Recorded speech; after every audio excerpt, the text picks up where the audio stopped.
Battered and broken, Naoki stares down the monster that's about to end his life, realizing his 17-year run is about to be snuffed out in the worst way possible, all by a purple demon that was literally created from lines of programming code. Or so he thought. We flash back 3 months to a much sunnier, volcano-filled day. Back then, his party was busy fighting a massive red dragon near an erupting volcano, which proceeds to crash land with enough force to shake the entire mountainside. A blonde knight screams at Naoki to hang on, clearly seeing how outmatched they are, but the dragon unleashes a torrent of fire directly at Naoki's shield, leaving our boy to watch in horror as the flames are about to engulf him. The sheer force of the blast sends him flying, shattering his defense completely. Naoki gets slammed into the cliffside with enough force to crater the rock around him, coughing up blood as his health bar practically evaporates from the sheer force of the blast. But his HP freezes at a single point as a super endurance skill activates, leaving a teammate to sigh that he's always giving them a heart attack with these stunts. Seeing his chance, the blonde knight praises Naoki's sacrifice and charges in with a glowing sword, shouting that our boy has created the perfect opening for a final assault. He dives straight down toward the distracted dragon, sword raised for the finishing blow,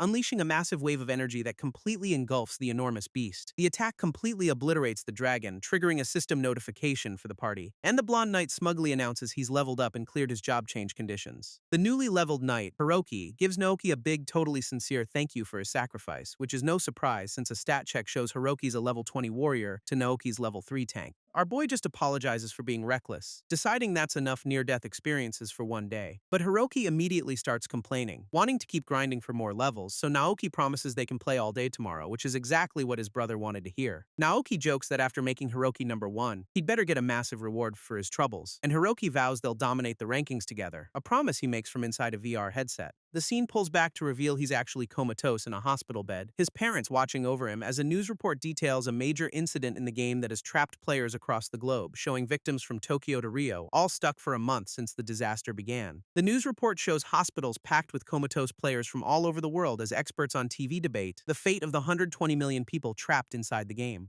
One analyst gets straight to the point, calling it a hostage situation orchestrated by the developers. Turns out logging out is impossible, and any damage taken in-game translates to real physical pain. And the worst part is, if your HP hits 0 in the game, you die for real. Even trying to rip the headset off is a guaranteed death sentence for the player. Meanwhile, Naoki stands outside his brother's hospital room, listening to the grim broadcast. He clenches his fist, completely blaming himself for what's happened to Heroki, flashing back to the day he gave his brother the death game as a birthday present. The expert on TV ends with a stark warning to anyone who owns the game: whatever you do, don't log in. Back in the real world, Naoki stares at the VR headset, weighing his options, knowing full well that logging into the game is basically a death sentence at this point. But he can't just abandon Heroki, who's still fighting all alone inside the game, reminding himself that despite the tough guy avatar, his brother is just a 12-year-old kid. The guilt is crushing, knowing he'd never forgive himself if Heroki died on his watch. So with his mind made up, he puts on the headset, vowing to save his brother no matter what. Meanwhile, back inside the game, we cut to a much less heroic scene under a bright sky, where a bunny girl and some random swordsman are running for their lives through the woods. They're clearly terrified of whatever's chasing them, but the guy's escape plan hits a snag when he trips over a rock and eats dirt, a truly spectacular display of agility. The bunny girl doesn't even look back, leaving her spectacularly clumsy partner to his fate, and in the real world, that same player is just another body hooked up to life support. Back in the game, the swordsman trembles on the ground, realizing he's been left for dead. Tears stream down his face as he pathetically begs for his life, not wanting to die, but a crimson tendril whips out of the darkness and skewers him right through the head, hoisting his body into the air and dragging him toward whatever's lurking in the shadows. Turns out, their pursuer is a monstrous two-headed shadow wolf with glowing demonic eyes, and his partner can only watch in absolute horror, completely frozen by the gruesome display. A choked sob escapes her as the brutal reality of the death game truly sinks in. His body hits the dirt with a game over sign, confirming her worst fears. He's gone for good. And just like that, Naoki's consciousness fades from the real world, his body now on life support, arriving in-game just in time to see the bunny girl cornered by those same shadow wolves, who is now having a full-blown panic attack as the reality of her situation sinks in. With nowhere left to run, the pack closes in for the final gruesome kill, but a heavily armored player suddenly slams down right between her and the monsters. She can only stare in shock as this complete stranger puts himself on the line, shoving her out of the way just as one of the wolves lunges forward to attack, and his shield takes the full, brutal force of the beast's claws with a deafening crash. The sheer power of the blow sends both him and the bunny girl flying backward, as they crash land hard into the dense undergrowth, completely overwhelmed. A familiar notification pops up: his super endurance skill has activated for the 9,999th time, leaving him clinging to life with just a single point of health remaining. Naoki drops to one knee, completely winded, as the bunny girl stares in absolute shock, asking if he's alright, which is a pretty optimistic question under the circumstances. He just brushes it off, telling her not to worry because it's all thanks to a special skill. Explaining his tank-exclusive ability lets him survive any fatal blow with 1 HP left. He remembers how nerve-wracking it was to use even in a normal game without real pain, quickly chugging a health potion to get back into something resembling fighting shape, because in this world, taking lethal damage over and over is just pure agony. He curses himself for making a pure support build just for Heroki, realizing he can't even beat basic mobs alone. Naoki knows he can't protect the bunny girl with his current build, lamenting that Heroki isn't around, so he tells her the plan. He'll scout ahead and they'll bolt for the village at the first chance. Crouching in the tall grass, he carefully peeks out to check on the wolf pack's position, but instead of wolves, he spots something much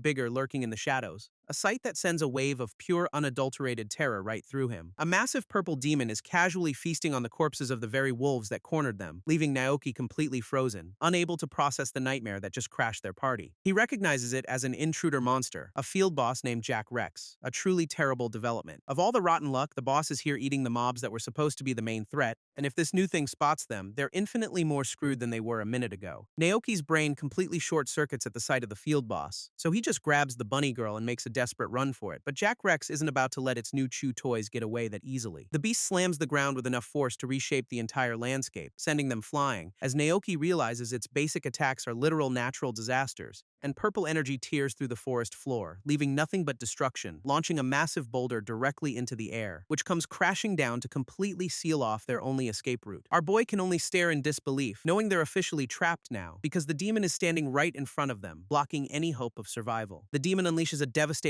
purple energy attack, slamming it straight down at them, which absolutely shatters the ground on impact, kicking up a massive cloud of dust. But Naoki somehow manages to shield the bunny girl, taking the entire blast himself. His HP bar, as expected, plummets straight down to a single solitary point, triggering his super endurance skill for the 10,000th time, a new personal record. He realizes that no matter how many times his skill saves him from certain death, there's absolutely no escaping the monster that's now looming right over them. Completely broken, he wonders if he's going to not die without ever finding his brother, slamming his fist into the dirt out of pure, helpless frustration, and letting out a furious scream, cursing his own powerlessness in this nightmare. The demon roars, ready to deliver the final, inescapable blow, but a system notification suddenly congratulates Naoki on his 10,000th near-death experience. Turns out, almost dying that many times unlocks a secret skill called Soul of Desperation, and before he can even process the alert, his entire fist starts glowing with golden energy. A massive wave of power erupts from his body, completely overwhelming the demon's attack, sending him flying backward from the sheer force of his own unexpected power-up. He slams that supercharged fist straight into the ground, shattering the entire landscape around them, then grabs the stunned bunny girl, clearly having a brand new, very destructive plan. With no time to explain, he drags her away from the chaos he just created, revealing his punch carved a massive escape trench right through the battlefield. Naoki stares at his own glowing fist, completely baffled by the sudden surge of power, while the bunny girl freaks out, asking where he was hiding a skill like that, but he's just as clueless. He suddenly remembers the system window that popped up and pulls his status to get some answers. Turns out his new skill, Desperate Soul, activates at 1 HP and jacks his attack power up to 99.99. But the buff only lasts 3 minutes and locks his healing for 30, a true all-or-nothing gamble. The bunny girl is floored that tanks even have a secret skill like this, as Naoki starts connecting the dots. He theorizes that spamming his super endurance skill to protect other players must have been the trigger. A wave of hope hits him. With this kind of power, he might actually be able to save Heroki, and his resolve hardens as he stands in the trench he carved, his fist still glowing with energy. But unfortunately, the Shadow Wolves have regrouped and are now staring them down from the edge. The bunny girl panics at the sight of more wolves, but Naoki steps forward with a plan, calmly telling her it's fine because he's got this whole situation completely under control, and with his fist still glowing, he's absolutely convinced his new skill can handle the entire pack, even boasting that the shockwave alone should be enough to wipe them all out instantly. He throws a punch, fully expecting to obliterate everything in front of him in one glorious hit. But the attack just fizzles out, leaving both of them staring in absolute, stunned silence. As the wolves charge, Naoki grabs the bunny girl, completely baffled by his sudden power failure, frantically trying to reactivate the skill while making a desperate run for their lives. He pulls up his status window to figure out what went wrong, his face frozen in shock, because he's just now noticing the fine print. The God-tier attack boost only lasts 3 minutes. He's also just remembered the 30-minute healing debuff, which is just fantastic news right now. Naoki's brain goes into full-blown panic mode, wondering how he's supposed to survive this, when the bunny girl suddenly shoves him hard to the ground, completely out of nowhere. He eats dirt, totally baffled by her sudden change in attitude, only to see her frantically stuffing her face with grass like a lawnmower. Naoki yells that this is a terrible time for a snack break, but a purple glow reveals she's actually casting a spell, shouting out its name. Clones, as she finishes her leafy meal. Suddenly, multiple copies of her pop into existence all around him, and they immediately start running interference, drawing the wolves away from our boy. Her clones successfully lure the entire wolf pack away, giving them a much-needed opening to escape. Completely spent, the two of them collapse to the ground, finally safe from the immediate threat, and manage to drag themselves to the safety of the first village, a peaceful-looking starter town. After catching their breath by a fountain, they decide it's time for proper introductions, revealing she's Izayoi Rabiko, a level 13 mage, which is a bit higher level than him. Naoki chugs a potion, finally able to heal, and introduces himself as a level 8 tank, then thanks her for the clone spell, pointing out she used an MP recovery item to cast it. Rabiko is shocked he didn't know, so Naoki just admits he's a total beginner at this. She finds it hilarious that two total newbies somehow managed to survive that whole disaster.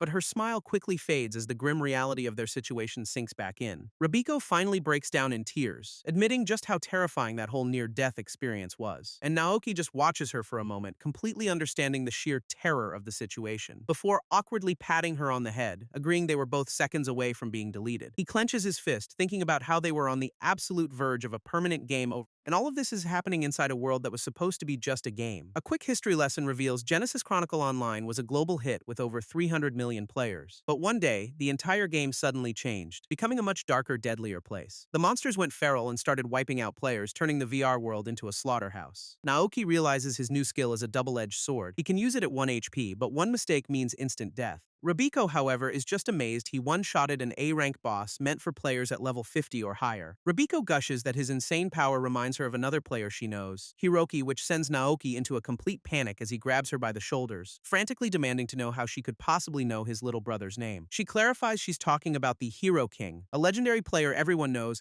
who apparently saved her right after the game turned deadly, just like Naoki did. Seeing a chance, Naoki asks if there's any way to contact him, so she pulls up her friends list, admitting Heroki told her to call if she was ever in danger, but she never did. Since his own level is too low to add friends, Naoki asks her to send a message for him, telling her exactly what to write to finally get his brother's attention. Your big brother is here, a message that immediately gets sent through the system. That message immediately finds its way to Heroki, who's a little busy at the moment, parrying a massive blast, while some demonic entity watches over the fight, who casually tells him to open the message and reply to his friend, all while its pet dragon looms menacingly over the battlefield. The Demon Lord offers him one last chance to write a will before he gets deleted for good, but Heroki just grits his teeth, promising to report his victory when this is all over. Back in town, Rabiko tells Naoki that the Hero King hasn't read the message yet, but then she realizes he's actually pretty close by and asks if they should go. Naoki practically explodes with joy, begging her to take him there immediately, and right on cue, a massive explosion of clashing energy rips through the sky nearby. The scene cuts to Heroki clashing head-on with the Demon Lord's absolutely massive shadow dragon. He grits his teeth, pouring every ounce of power into his glowing sword to hold it back. The Demon Lord just laughs, clearly impressed by the kid's sheer, suicidal determination, as their attacks collide in a massive explosion of energy that engulfs the entire battlefield, sending Heroki flying backward and carving a massive trench right through the wasteland.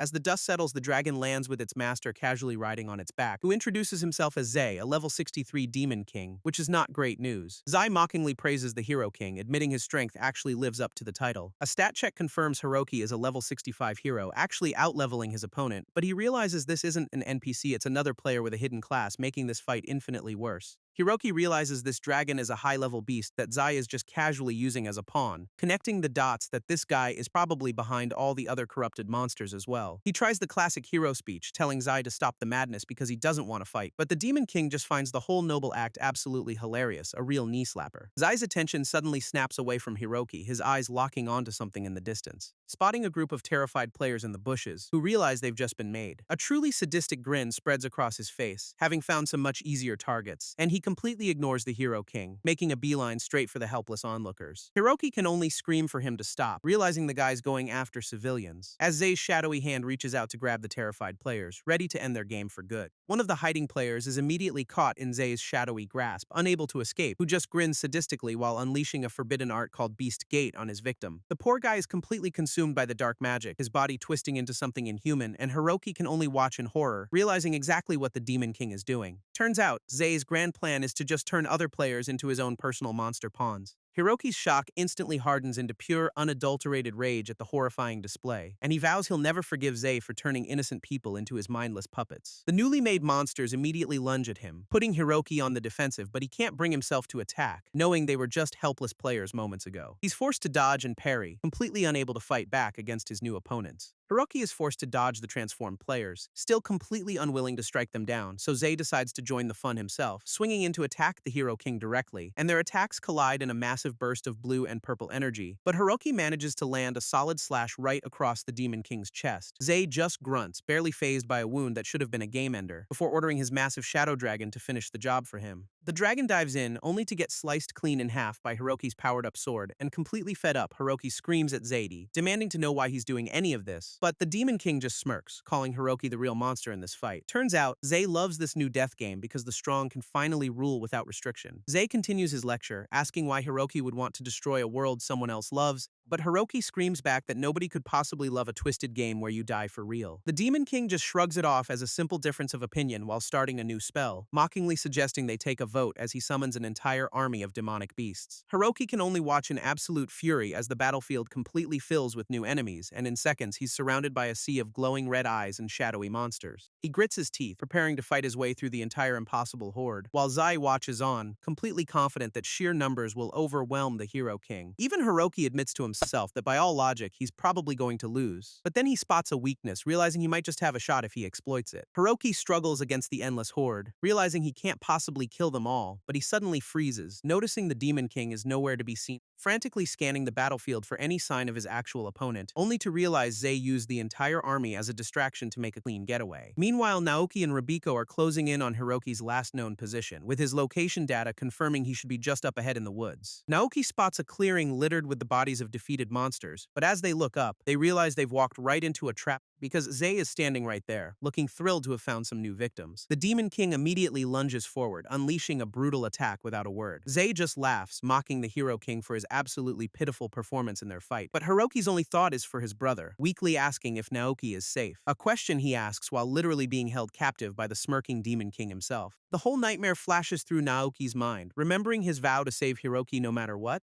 a promise he kept by letting himself get mauled by every monster in the game, triggering his super endurance skill again and again through sheer agonizing willpower, taking fatal blows that shattered his body into data just to grind out that one secret skill, because every single near-death experience was a step closer to getting his brother back. All that suffering finally paid off, unlocking the golden power he's convinced can save Hiroki, only to snap back to reality and find Zei holding his terrified brother right in front of him. Zei doesn't waste a second, landing a brutal finishing blow right on the captured Hero King, sending Hiroki crashing to the ground as Naoki and Rabiko can only watch in absolute horror. Naoki's eyes go wide, seeing his brother's health bar instantly drained to nothing. And just like that, the legendary Hero King is down for the count, his HP officially at 0. A system notification immediately pops up, confirming the worst for everyone on his friends list, leaving Rabiko completely shattered as she reads that the Hero King has been defeated by Zei. That same message flashes across the screens of players all over the world, spreading the news that their greatest champion has officially fallen in battle. Entire towns grind to a halt as the notifications fill the air, a truly grim public announcement, and back on the battlefield, a bloodied Hiroki can only whisper an apology to his brother. In the real world, Hiroki's monitor flatlines, confirming the death game is very, very real. Zei just smirks over Hiroki's body, completely reveling in his absolute victory, gloating that the world's greatest hero has officially been deleted from the game. Naoki can only stare in disbelief, a single tear marking his absolute despair. But that despair instantly boils over into pure rage as he lunges forward with a scream, only for Zei to catch his punch with zero effort, offering some truly sincere condolences. The look in Naoki's eyes is pure murder, completely consumed by grief and fury, but Zei just casually backhands him, sending our boy flying like he's nothing. The Demon King's hand crackles with dark energy, clearly just getting warmed up now, promising to send Naoki to join his brother as a demonic spell erupts from the ground. The demonic spell erupts into a massive shadow beast that lunges straight for Naoki, slamming down with enough force to create a massive crater, engulfing him completely, and Zei just turns away, already bored and looking for his next victim, Rabiko. His victory lap is cut short when he spots something impossible through the smoke. As the dust finally begins to settle from the absolutely devastating attack, Naoki is somehow still standing, his super endurance skill kicking in to leave him at 1 HP. The Demon King is completely stunned, unable to process how anyone could survive that hit, but Naoki just glares back, his eyes burning with pure hatred for the man who killed his brother. Zei just smirks, practically daring him to make a move, clearly enjoying the defiance. So with a red aura flaring up, Naoki squares up against another summoned beast, ready to go again. With his secret skill finally active, Naoki's entire fist erupts in a blaze of golden energy, and he throws a desperate punch right as the shadow beast lunges forward to attack. Zay watches with a bored expression, completely unimpressed by the last-ditch effort, but his smirk vanishes as he furiously demands to know what Naoki just did. Because his entire summoned army suddenly freezes in place, their attacks stopping mid-air. The demonic beasts begin to disintegrate into nothing, leaving Naoki standing alone in the clearing, who looks just as confused as everyone else about what's actually happening. At that exact moment, Zay feels a sharp pain, realizing his own shoulder is bleeding, looking down in total shock as his body starts to crumble apart for no reason, and the Demon King can only stare in disbelief, splattered with his own blood. Zay stares down at his crumbling body, completely unable to process how he's even bleeding, wondering how some low-level nobody could possibly hurt him in his powered-up demon form. The Demon King furiously demands to know who the hell this kid even is, but Naoki just stands his ground, his eyes still burning with absolute rage. With a furious scream, he lunges forward to finish the job while his skill is still active. But at that exact moment, Rabiko slams her hands down to cast a spell behind him, sending a glowing blue energy disc flying right past Naoki's head toward the trees. The magic grabs him mid-charge, yanking him backward before he can land another hit, and he screams that he hasn't finished Zai off yet, fighting against the pull, only to realize Rabiko is trying to save them, telling him to just hold on a little longer. Rabiko's spell yanks them both to safety, leaving the battlefield far behind them, and Naoki is absolutely furious, realizing his desperate soul skill is about to time out. But she tells him it's too late, explaining that Zay already made a run for it. She insists they can't possibly chase him down now, which is not what he wanted to hear, so he just screams in frustration, having let his brother's killer slip right through his fingers. Meanwhile, a safe distance away, Zay watches them from the woods, still processing what just happened, and pulls up his friends list, clearly needing some answers about that ridiculous power-up. He immediately places a call to one of his contacts, demanding an immediate explanation, furiously asking what kind of cheat skill could possibly hurt him in his demon form. But the person on the line calmly clarifies it's a legendary hidden tank skill, Soul of Desperation. Zay furiously asks his contact if there's any way to just nullify Naoki's broken skill, but the voice on the line clarifies they can't tamper with player abilities, though he can be beaten. They reassure him that Naoki isn't invincible, which seems to be all Zay needed to hear, as he vows to quickly eliminate anyone who dares to disrupt the order of his new world. The scene then cuts to a much sunnier day, where a goblin swings its club at a newbie knight, who barely manages to block the attack with a spectacularly clumsy and uncoordinated kick. He stumbles backward from the blow as another, more competent-looking knight watches on, and the clumsy one immediately starts complaining that this basic mob is a tough opponent. His partner is completely baffled, pointing out he should be able to handle goblins easily by now, but the guy just whines about learning the controls, leaving his friend sighing in exasperation. His partner, meanwhile, effortlessly carves through a couple of goblins like they're nothing, telling the clumsy one to hurry up and get on his level already, adding that his big bro should at least get strong enough to be useful in a fight. The scene then cuts to a week after Heroki's death, overlooking a village at sunset, where Rabiko cautiously approaches Naoki, who's just sitting slumped against a tree, looking at him with concern as he hasn't moved from that spot for days. Our boy is just completely broken, covered in dirt and still wearing a bloody bandage. He's been stuck in this state for a full week, unable to process his brother's death, and when Rabiko tries to comfort him, he just flatly tells her that nothing is okay before collapsing to the ground, clutching a red piece of cloth from Heroki's outfit. Naoki is completely consumed by guilt, whispering that his brother's death is all his fault as he spirals, blaming himself for giving Heroki the game and not being strong enough to help. The crushing weight hits him as he concludes he's the one who actually killed his brother, a thought that completely shatters him while Rabiko can only watch in concern. He finally breaks down, collapsing into her arms in a mess of tears and grief, and Rabiko just holds him, realizing he's desperate to take all the blame on himself. But she gently tells him that's not what the Hero King would have wanted at all. She remembers Heroki as a hero who genuinely loved helping people and always had fun. But after meeting Naoki, she says she finally understood the real reason for his strength, telling him Heroki became a hero because he was always looking up to his big brother. Rabiko explains that Heroki took the game Naoki gave him and became a beacon of hope for everyone, insisting his little brother would never want to see him just giving up like this. She takes his hand, telling him they just need to take one small step forward for Heroki's sake. Her words finally start to break through his grief as he looks up with tears in his eyes and he closes them, a single tear marking his quiet acceptance of her point. With a simple yeah, his hand clenches into a fist, his despair finally shifting into resolve. He remembers giving Heroki the game, how much his little brother loved this world from day one, and that memory hardens his decision. He can't just stand by and watch it burn. Naoki vows he won't let the place Heroki loved so much get trampled by someone like Zay. With his brother's name on his lips, our boy finally stands up, a new fire in his eyes. Naoki vows to protect everything his little brother held dear, promising to become the hero this world needs in Hiroki's place. But his number one priority is now getting even with the Demon King, Zei. He clenches his fist, deciding that monster is his responsibility alone because a simple in-game death is way too good for the guy who ruined everything. With pure rage in his eyes, he swears to defeat Zei and deliver some real punishment, shouting that he'll put a permanent end to the Demon King's atrocities. His training arc kicks off immediately as a horned beast lands right in front of him, and Naoki knows his first order of business is to get a lot stronger and fast. Realizing his secret skill alone won't cut it, he faces down an entire monster horde. Naoki's training begins with a simple goal: get strong enough to surpass even his brother, which starts with him getting his face introduced to the dirt by a horned beast, and he realizes he needs to sharpen his battle instincts, barely dodging a horn swipe. He braces for another hit, convinced this brutal grind will eventually let him save other players. A nice thought to have while a monster's fist completely reshapes the ground under him. The beast looms over him, ready to finish the job, but Naoki has been waiting for this, because getting beaten to 1 HP activates his Soul of Desperation skill, turning the tables instantly. With a furious scream, he channels all his rage into one punch, vowing to finally defeat Zei. An attack so powerful it doesn't just kill the monster, it punches a hole through the mountain. All that effort pays off with a level up, bumping him to level 13 with a solid stat boost. With his brother's memory fueling him, Naoki makes a solemn vow to get his revenge, a promise he makes just as another monster charges straight for a terrified Rabiko,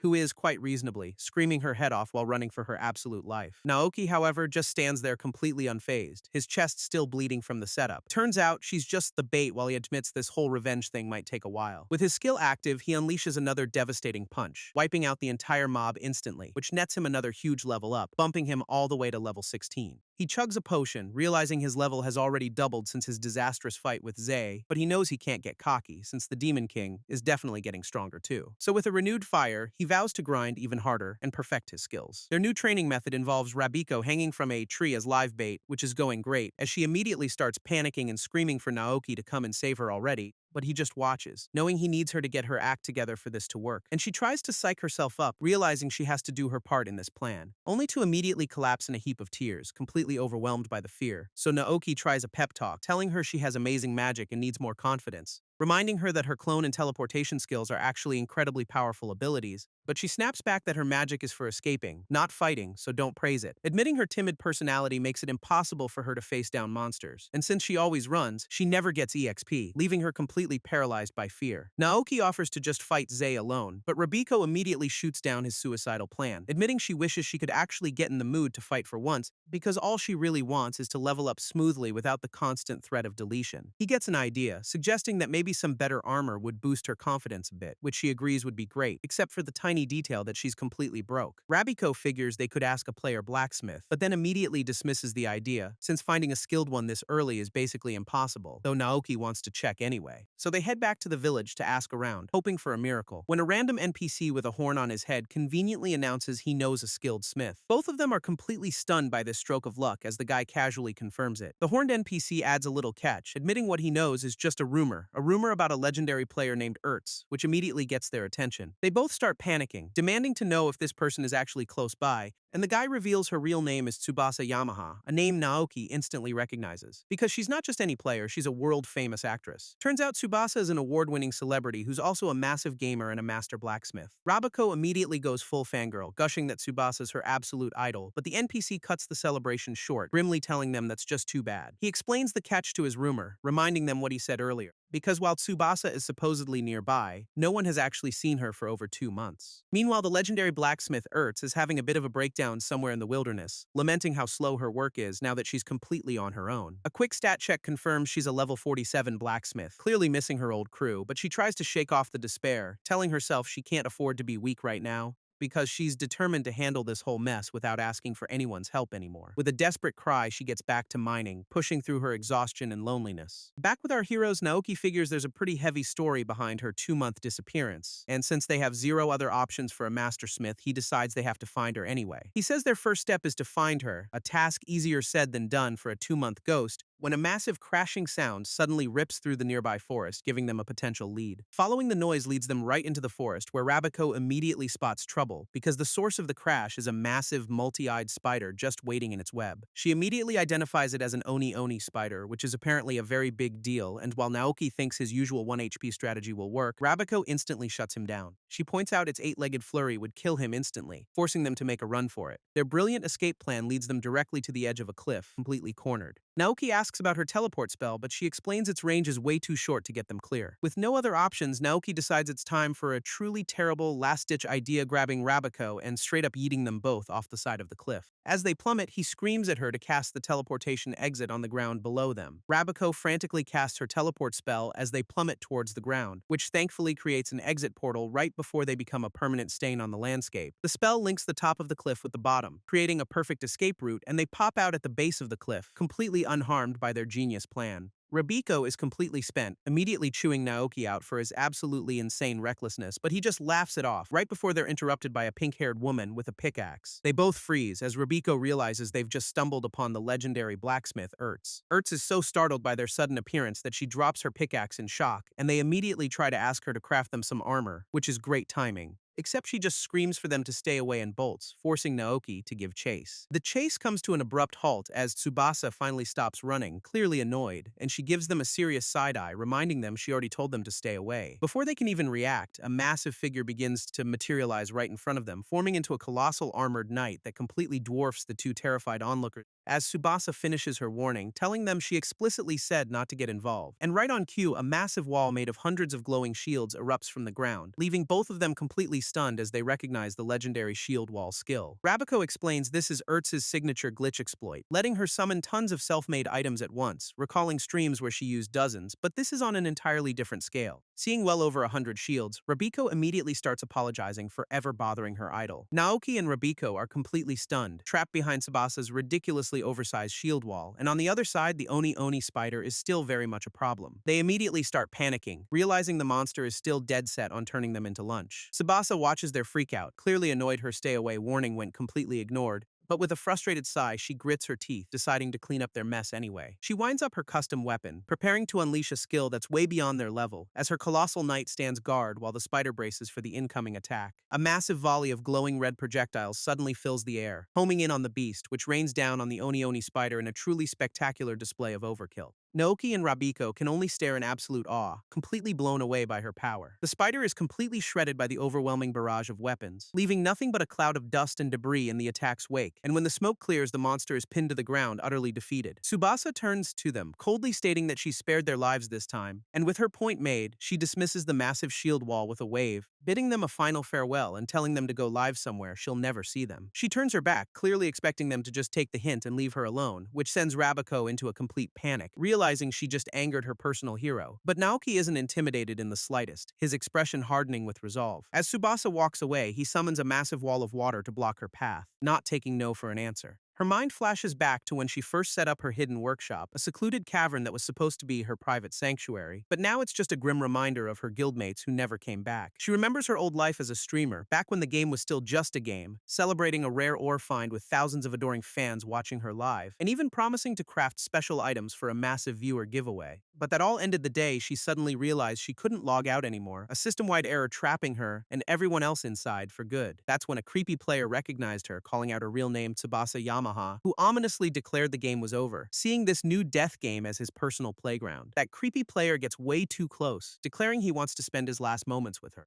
And Tsubasa is, quite reasonably, completely freaked out by this sudden and very unwanted advance, immediately trying to shove him away to create some much-needed personal space. But thankfully, her guildmates jump in to drag the weirdo off before things get any worse, telling him to back off while forming a protective circle around their clearly shaken friend. The flashback continues with her guild explaining the grim reality of their new situation. With new monsters and total chaos, desperate players started trying to get close to her for protection, so her guildmates decided that in a world without bodyguards, they would step up to the job, passionately declaring that she's everyone's hope and they'll be the ones to protect her. Tsubasa is moved but insists she doesn't want to just be protected. She wants to fight too. She declares she'll protect everyone by crafting tons of weapons weapons and armor for the whole guild, a plan her friends are absolutely thrilled to hear, completely hyped by her resolve. The flashback shows them as a perfect team, mining for materials and fighting side by side, and soon enough she had them all decked out in custom-made gear, looking unstoppable. Tsubasa remembers looking at her friends with so much pride, happy with what they'd built together. But that perfect memory instantly twists into one of pure abject horror. Her guildmates are suddenly ambushed and impaled, the very armor she made for them failing to save them, and one of them screams at her to run away, trying to buy her time with his last breath. She's frozen in terror, forced to watch as her entire team is slaughtered right in front of her, while the last survivor screams her name, desperately telling her to get out of there. The memory ends with her guildmate's final moments, a grim reminder of her failure because she's convinced the armor she made wasn't strong enough to save anyone, and that her entire team was sacrificed simply because she was there. That's why she ran, vowing to never let anyone else die because of her again, which explains why she's been hiding out in this secluded workshop all alone. She's completely resolved to never involve another person in her problems ever again. Meanwhile, in some creepy tomb, a new demonic player decides she's heading to the northern area, leaving two of her subordinates behind with a sarcastic good luck for their mission. A mission she gives to a small demoness and a massive blue-skinned beast, telling them to go and get the legendary blacksmith Ertz on their side. The massive blue beast just grins, clearly thrilled to get his new marching orders, while his smaller white-haired partner dutifully accepts the mission to find the blacksmith. Back at the workshop, Tsubasa is still completely lost in her own miserable thoughts, sitting all alone in the cavern that's become her personal prison of guilt. Unfortunately for her, the two demonic players have already found her hideout behind the waterfall, and inside, she decides she's out of materials and needs to head out for more supplies, vowing to herself that this time, she'll be extra careful not to run into anyone. She turns around only to find her two new stalkers waiting right at the entrance,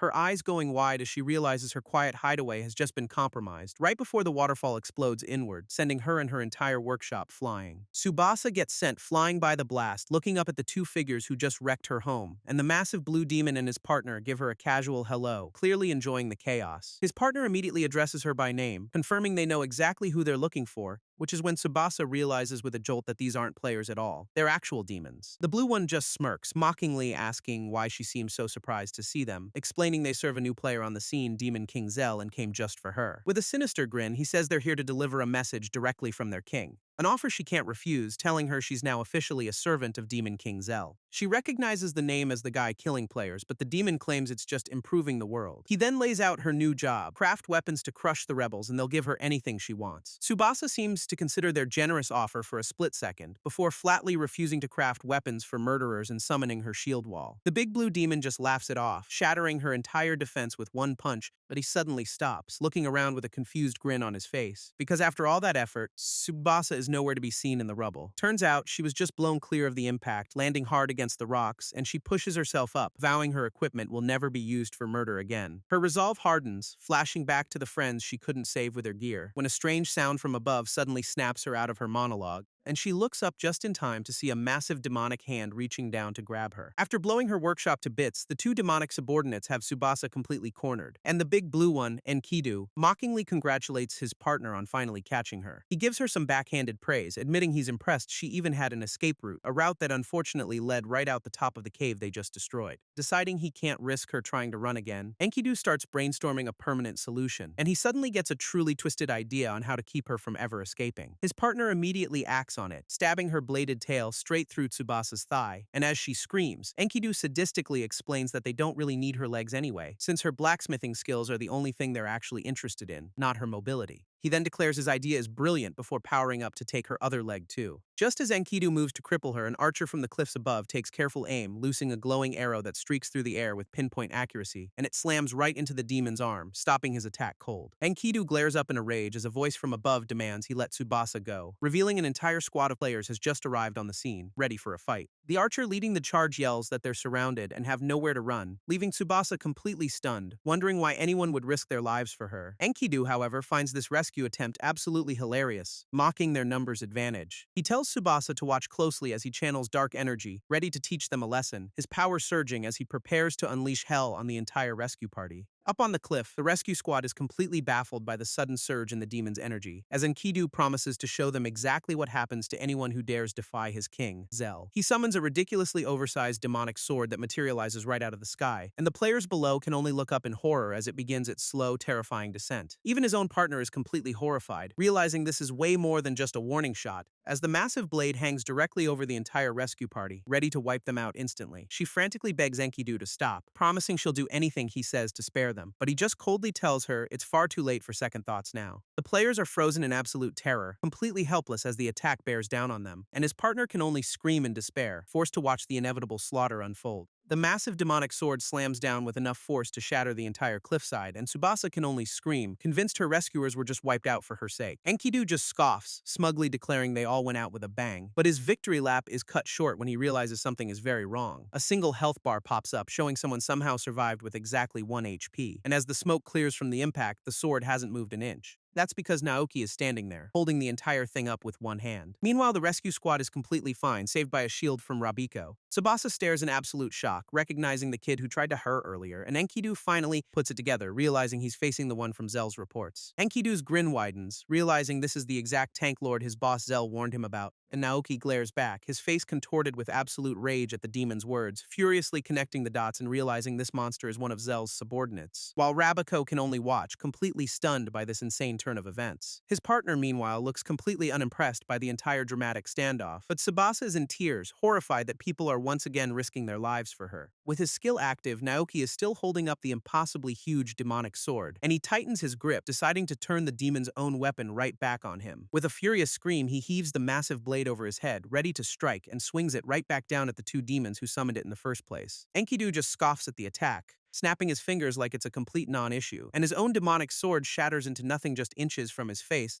as he casually teleports himself and Tsubasa to safety, completely nullifying Naoki's counter. He even has the nerve to praise Naoki for being so efficient with his attack, and our boy just grits his teeth, sarcastically thanking him for the backhanded compliment. Enkidu then mocks him, pointing out he's on his last breath and has zero chance of saving Tsubasa now, but Naoki just grins, telling the demon that both he and his boss are severely underestimating him. Right on cue, a blue teleportation circle erupts under Tubasa, yanking her away from her captors, which catches his partner completely off guard, dragging her into the portal right along with Tubasa. Enkidu is furious, realizing Rabiko's teleport shouldn't have the range to pull off a rescue like this. Rabiko lands near the waterfall, looking like she's about to make a move, and with a sudden burst of confidence, she gets a truly terrible, wonderful idea, because she actually teleported from the waterfall, not to it, setting up the play. Enkidu finally realizes Naoki's big sword swing was just a distraction to cover her movement, and now he's about to see what their real plan was all along. As Rabiko launches a flying kick straight at his partner's face, screaming her own signature move, but Enkidu just casually blocks the hit with a water shield, not even breaking a sweat, and he is absolutely furious that these insects are still trying to fight back. The portal finally spits Tsubasa and the demoness out onto a hill, completing the escape, and Tsubasa wastes no time at all, immediately drawing a dagger to defend herself. Tsubasa immediately goes on the offensive, slicing the demoness's arm with a hidden dagger, and her captor is completely stunned, not expecting any kind of resistance at all, which just makes her mad enough to launch a massive fireball right back in retaliation, forcing Tubasa and Rabiko to bolt while the rest of the players scatter for cover. The rescue squad celebrates their successful extraction, realizing now they just have to survive, but back on the hill, the little demoness is absolutely seething with rage. And Enkidu is even worse, screaming trash as he charges straight for the players, his patience completely gone as he barrels forward to end this little rebellion himself. His attack is stopped cold as Naoki meets his fist with a ground-shattering punch, grimly reminding the demon that his real opponent is standing right in front of him. Enkidu is just thrilled, already picturing the fat reward he'll get from Zell for killing Naoki, while the rest of the rescue squad is scattered on the ground, completely wiped out by the blast. But the archer is back on his feet, tossing Rabiko a potion to get her MP back up, leaving Tsubasa completely confused about why Rabiko is even with Naoki and the archer. The archer starts explaining that they've known where she was hiding ever since she disappeared, and since they knew she was blaming herself, they decided to protect her from a distance. Rabiko adds that they all met up right before this mess and the squad filled them in, so when they heard demons were attacking, they all rushed over together to save her. Tsubasa is completely overwhelmed, asking why they'd risk everything after she pushed them away, and the archer just looks at her, ready to explain exactly why they're all still here. The archer explains that her very existence is a beacon of hope for all the other players, and his words completely break through her defenses, leaving her in a mess of grateful tears, so Tsubasa can only apologize for running away, finally letting go of some of her guilt. He just smiles, suggesting they all visit their fallen friends' graves together once this is all over. But that touching reunion is cut short by a sinister voice and a blast of demonic energy, as a new demoness appears, coldly informing them that a grave visit is off the table, clarifying that's because they're all about to be put in graves of their own. Rabiko is stunned, realizing the big blue guy was just a decoy. This demoness is the real Enkidu. She's a level 70+ boss, way stronger than Jack Rex, and now her attack patterns are completely unpredictable. With that grim realization, Rabiko knows they are in some seriously deep trouble. Rabiko is absolutely losing it, realizing that facing this demon head-on is a whole new level of terror, and her first and only instinct is to just turn tail and run for the hills. She tries to rationalize it, figuring Tsubasa is safe and the others can handle this mess without her, but then she remembers that she's always just been a burden in every single fight. That thought hits her hard as she finally admits to herself what she's always done, which is just run away from every single problem she's ever faced. The kicks off a flashback where she admits her entire life has been one big exercise in shame, because back in school she couldn't even be bothered to study for exams, just coasting by, and she'd skip class without a second thought, figuring one failed subject was no big deal. Even job hunting was too scary, so she just settled for a part-time gig to avoid any real responsibility. Her flashback reveals she's always been a runner, even using bad weather as an excuse to skip work, and her big plan to make easy money as a VTuber completely bombed, netting her a whopping 53 subscribers, which didn't last long after she got too scared playing a horror game and bailed on her viewers midstream. And her chat was, unsurprisingly, not impressed, calling her out for being boring and constantly quitting, with the one comment telling her to stop running away clearly hitting a very sensitive nerve. So she tries to rationalize her cowardice, wondering if being scared is really such a bad thing. Deciding her next move is to just find a less scary game, which is how she ended up in GCO. All this just reinforces her belief that she's nothing but a useless crybaby and a total chicken, a feeling that only got worse in the game, where she's constantly paralyzed by the weakest monsters. Realizing that unlike her, everyone else, Heroki, Naoki, and Tubasa, always fought without backing down. Rabiko finally snaps out of her pity party, realizing she has a part to play in this, which inspires Tubasa to rally the squad, telling them there's no need to fear her together. The players charge forward with renewed hope, though one of them warns against rushing in blind, a warning Enkidu completely ignores, seeing them as nothing more than easy prey. She moves in a blur, instantly slicing through two of the players with a poison-laced attack, and the archer immediately feels the effects, realizing he's been hit with a nasty debuff. His buddy isn't doing any better, also succumbing to the venom coursing through his veins, as Enkidu stands over them, explaining her claws and fangs inject a deadly poison with every hit. She then lays out the grim terms: beat her to get the antidote, or just die, and since they're all weak, she invites them to enjoy a slow, agonizing death instead. Tsubasa confirms their opponent is the infamous Poison Serpent Princess, Enkidu, whose unpredictable attacks and deadly poison timer make her true difficulty a complete mystery. The grim reality starts to sink in for Tubasa, who's having some serious second thoughts, wondering if her team even stands a chance of winning this impossible fight. But Rabiko and the squad stand firm, staring down the demoness with renewed resolve, while Enkidu just smirks back, radiating an aura of pure, unadulterated confidence.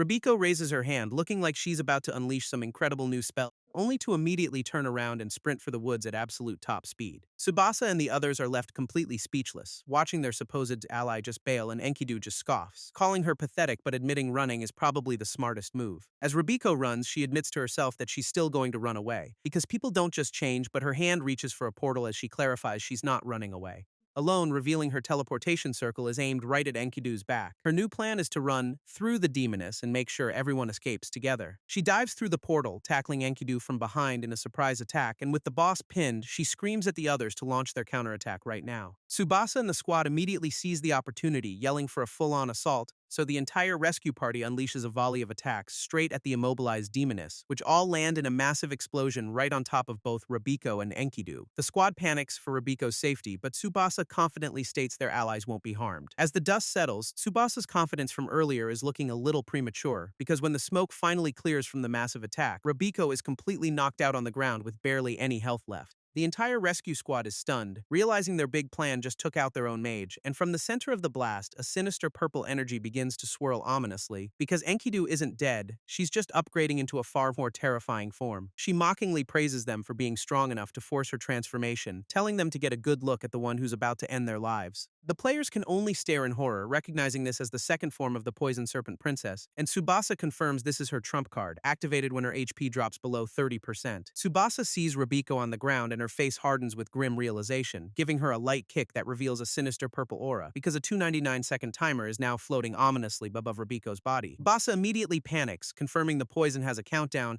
And Enkidu just laughs, explaining the venom in her new form is special. It's a guaranteed kill in 5 minutes, leaving them with zero time to spare. That's all it takes for Tsubasa to turn away, completely defeated, her old guilt resurfacing as she blames herself for getting everyone killed again. But a hand on her shoulder suddenly snaps her out of it, as Rabiko, barely conscious, tells her idol that everything is okay. Through her tears, Rabiko vows that she is absolutely going to live and escape this, even managing a weak joke about getting an autograph, which completely stuns Tsubasa. With newfound resolve, she gets to her feet and starts running straight at Enkidu, prompting Tsubasa to scream for her to wait, totally confused by the reckless charge, but it triggers a memory of her fallen guildmates and the promise she made that day that the gear she crafted would never again be used for pointless slaughter. Seeing Rabiko's courage, a system window prompts her to transfer a legendary item, and without a moment's hesitation, she confirms the transfer to Rabiko. A brilliant light envelops Rabiko as Tsubasa redefines her equipment's purpose, watching with a tense expression, hoping she's just made the right decision. The light completely envelops Rabiko as the legendary item transfer begins,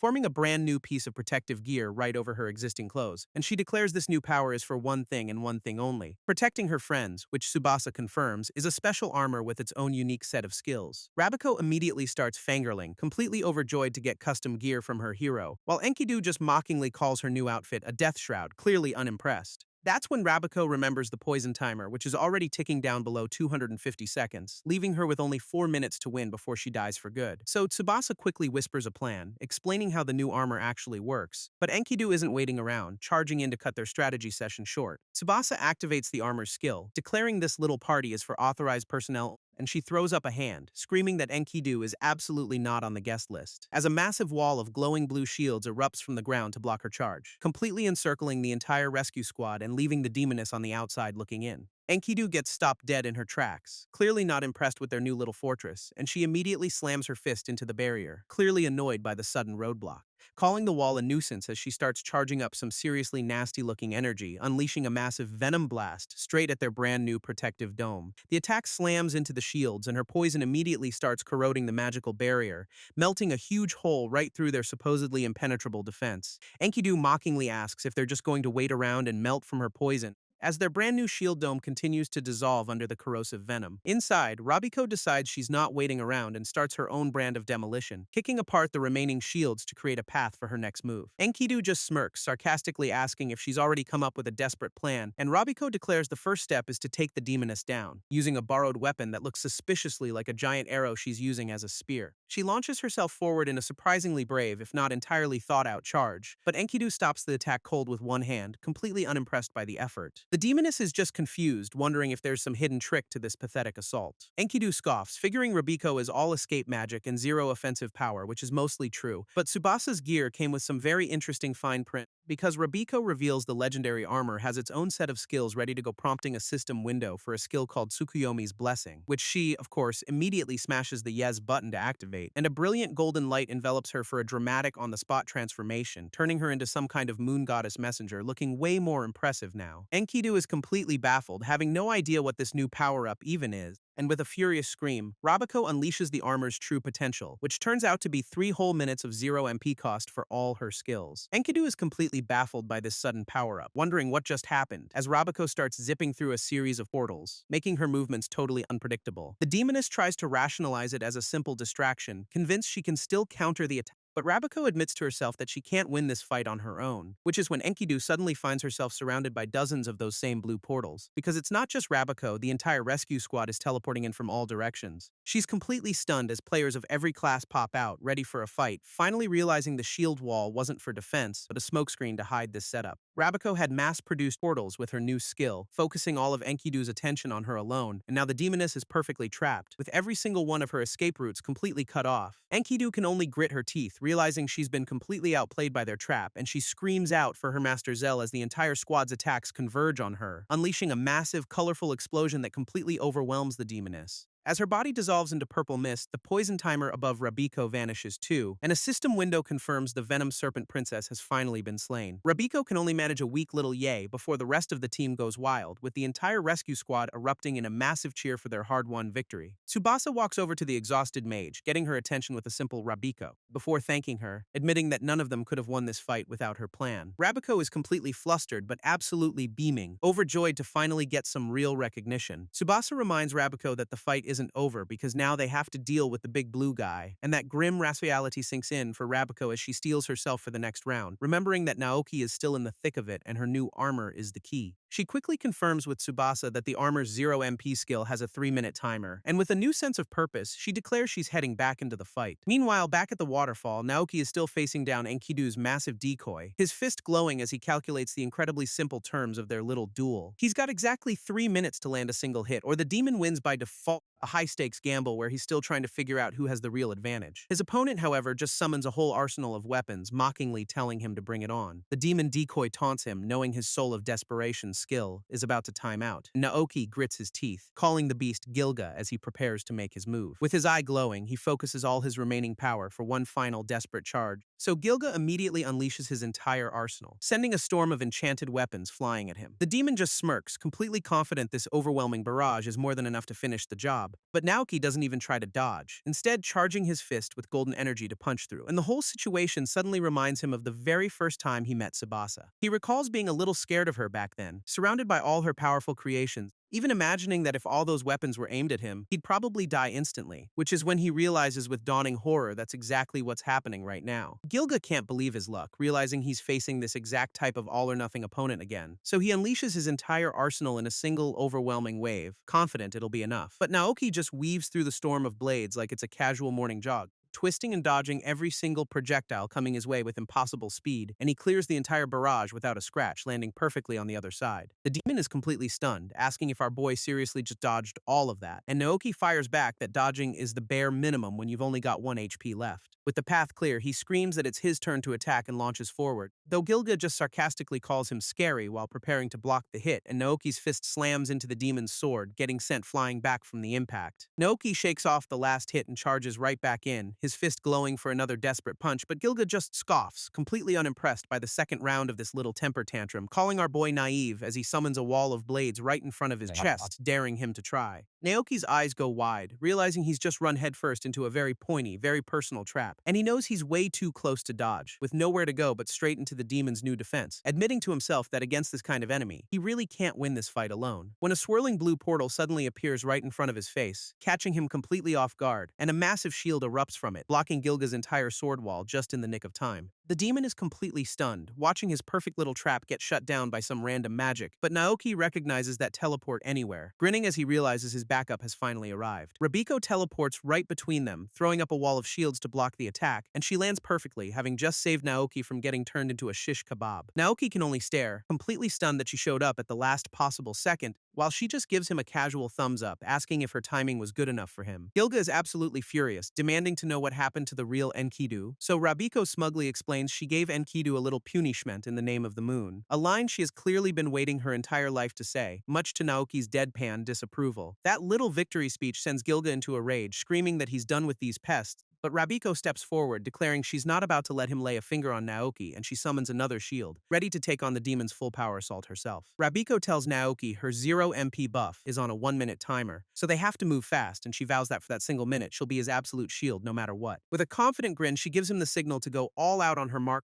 and Naoki gets the message loud and clear, charging forward with his fist glowing. Gilga watches this little team-up, admitting it's annoying but his plan is still on track, figuring all this does is make it easier for Naoki to dodge, but one clean hit is still all he needs. Naoki barrels through the shields, his eyes locked on the target with that same one-hit-to-win mentality, so Gilga unleashes another storm of blades, only for them to get blocked by Rabiko's floating shields. The demon finally puts it together, realizing they're using a coordinated offense and defense strategy, and he figures it makes sense Enkidu lost to the whole squad, but his grin suggests he's got a plan for that. Gilga's feeling pretty confident, convinced he's not about to get punked like Enkidu was, and he correctly identifies Naoki as the only real offensive threat on the entire field, noting that while his feints are better, he's still just aiming for one big counter. Naoki charges forward, but the demon holds back, waiting for the perfect opening to strike. He lets our boy zip right past, knowing this isn't the real attack just yet, as Naoki continues his high-speed maneuvering, trying to find a weakness in his defense. But Gilga is already one step ahead, grinning as he senses the real attack is coming. He instantly predicts Naoki is trying to get behind him for a surprise hit, and with a triumphant scream, Gilga declares he's already won this little mind game, only to find Naoki cheerfully waving at him, completely shattering his entire battle plan. Gilga is completely thrown off by the cheerful wave, wondering what the hell is happening, until he realizes the Naoki in front of him is just a clone, a total misdirection, because the real Naoki is already behind him, winding up for the final decisive blow.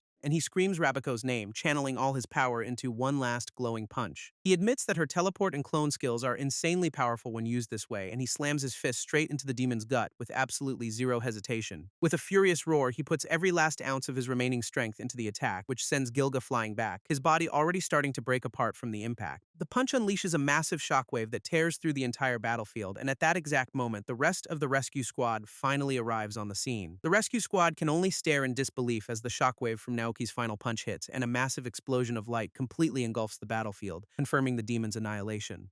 A system window confirms Gilga has been slain, and Naoki finally gets a much-needed level up, leaving Tubasa completely stunned that the two of them actually pulled off the impossible together. Rabiko excitedly spots the rest of the squad, while Naoki just looks completely drained from the fight, and the two of them slowly make their way over to the rest of the group to finally regroup. Naoki stops directly in front of Tsubasa, the two of them sharing a tense, silent moment, before he finally breaks the silence, addressing her by her blacksmith name, Ertz, with a serious look. He then bows deeply, apologizing for how rude and ignorant he was when they first met. Admitting his own desperation made him completely ignore her feelings at the time, which he now regrets. He clenches his fist, begging Tsubasa to hear him out just one more time, explaining their goal is to defeat the Versi Demon King whose forces attacked her. He then reveals his own brother, the Hero King, was killed by them for protecting others, and the revelation hits Tsubasa hard as she finally connects all the dots. Naoki's face is a mask of pure, unwavering determination born from that loss, declaring that he never wants to see anyone else suffer the way he has. Flashing back to the monstrous Demon King as he vows to put a stop to him for good. He admits it's a selfish request, but he looks her dead in the eye and formally asks her to join them in their fight against the demons. Rabako freaks out at the bold move, but Naoki insists Tsubasa is strong enough for this. Tsubasa is still hesitant, pointing out that when Zell inevitably comes for them again, she's convinced she'll be the one to die this time, flashing back to the last massacre, and she tells Naoki he's the type who would sacrifice himself without a second thought, which is exactly why she can't stand the thought of anyone else dying for her sake. She tearfully asks if he can really guarantee they won't lose this impossible fight, but Naoki's eyes just glow with conviction as he promises they absolutely will not lose, declaring that's precisely why he has no intention of dying, ever again. He then grins, adding that their secret weapon is the world's greatest coward, much to Rabiko's horror. His ridiculous confidence is enough to completely break through her defenses, moving her to tears,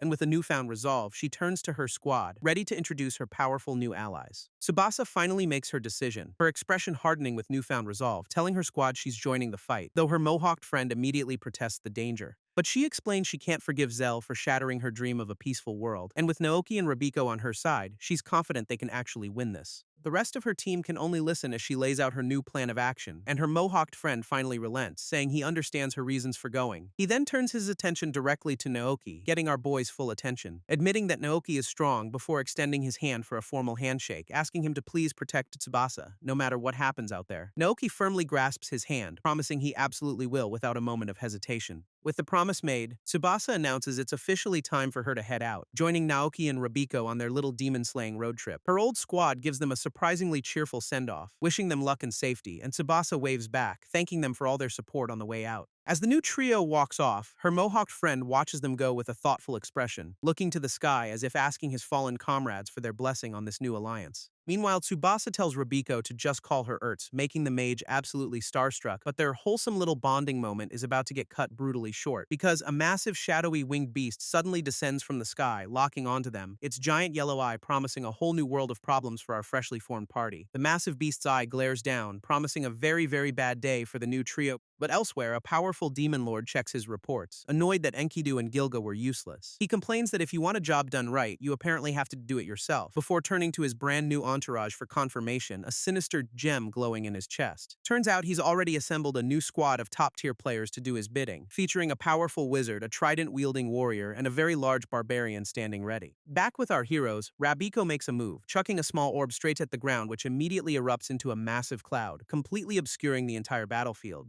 Naoki is completely stunned by the sudden smoke bomb, a perfect tool for a quick getaway, and Ertz just smirks, explaining she made it knowing it'd suit Rabiko's chaotic personality perfectly. Ertz explains that her new smoke bomb is even more effective when combined with Rabiko's other skills, which sends Rabiko into a full-blown fangirl meltdown, declaring Ertz a literal goddess. Ertz then hands over another custom toy, a flash bomb perfect for blinding opponents, and Rabiko, of course, immediately gives it a test throw with maximum enthusiasm. The gadget detonates in a massive burst of light, proving its effectiveness instantly, leaving Rabiko completely speechless with gratitude as she clutches her new arsenal. Ertz tries to calm her down, but Rabiko is already fired up, vowing to level up like crazy now. Naoki feels a lot more confident about their chances now that they have a solid escape plan, but he quickly brings them back to reality, reminding them Zell has probably gotten even stronger. Ertz agrees, adding that Zell's aggressive moves might be provoking the game's top players. Rabiko idly wonders what the game's top-ranked players have been up to lately, before suddenly freaking out over some breaking news she just found on the forums. She explains she was just scrolling through the game's bulletin board for updates, and it turns out Zell picked a fight with the top 10 ranked Nordic 3 gods. Naoki is completely stunned by the news, demanding to know what happened next, and Rabiko's grim expression says it all as she pulls up the details. Her screen shows a remote snowy mountain range where the fight took place, zooming in on a specific peak in the frozen wasteland, revealing a temple-like structure where the legendary battle apparently went down, and despite his big Demon King title, Zell got completely dismantled and left for dead. So the top-ranked Nordic gods stand over Zell's body, completely underwhelmed by his performance, and their wizard orders the other two to just drag the Demon King off to prison. But a faint laugh from the snow suddenly puts the entire squad on high alert, because Zell is thinking to himself that these top players are actually a huge letdown, and he slowly gets to his feet, admitting that Naoki was a way more interesting fight. The big barbarian of the group is shocked he's even conscious, telling him to stop making excuses, until the wizard realizes all the damage they dealt has completely vanished from Zell's body. Zell just laughs it off, telling them not to worry as a sinister purple aura starts swirling, because whether they're on guard or not is about to become completely irrelevant, as a massive shadow beast erupts behind him, leaving the top rankers absolutely speechless. Rabiko's face drops as she processes the grim update from the game's forums, revealing the Nordic 3 gods were defeated and have been missing for 2 whole weeks.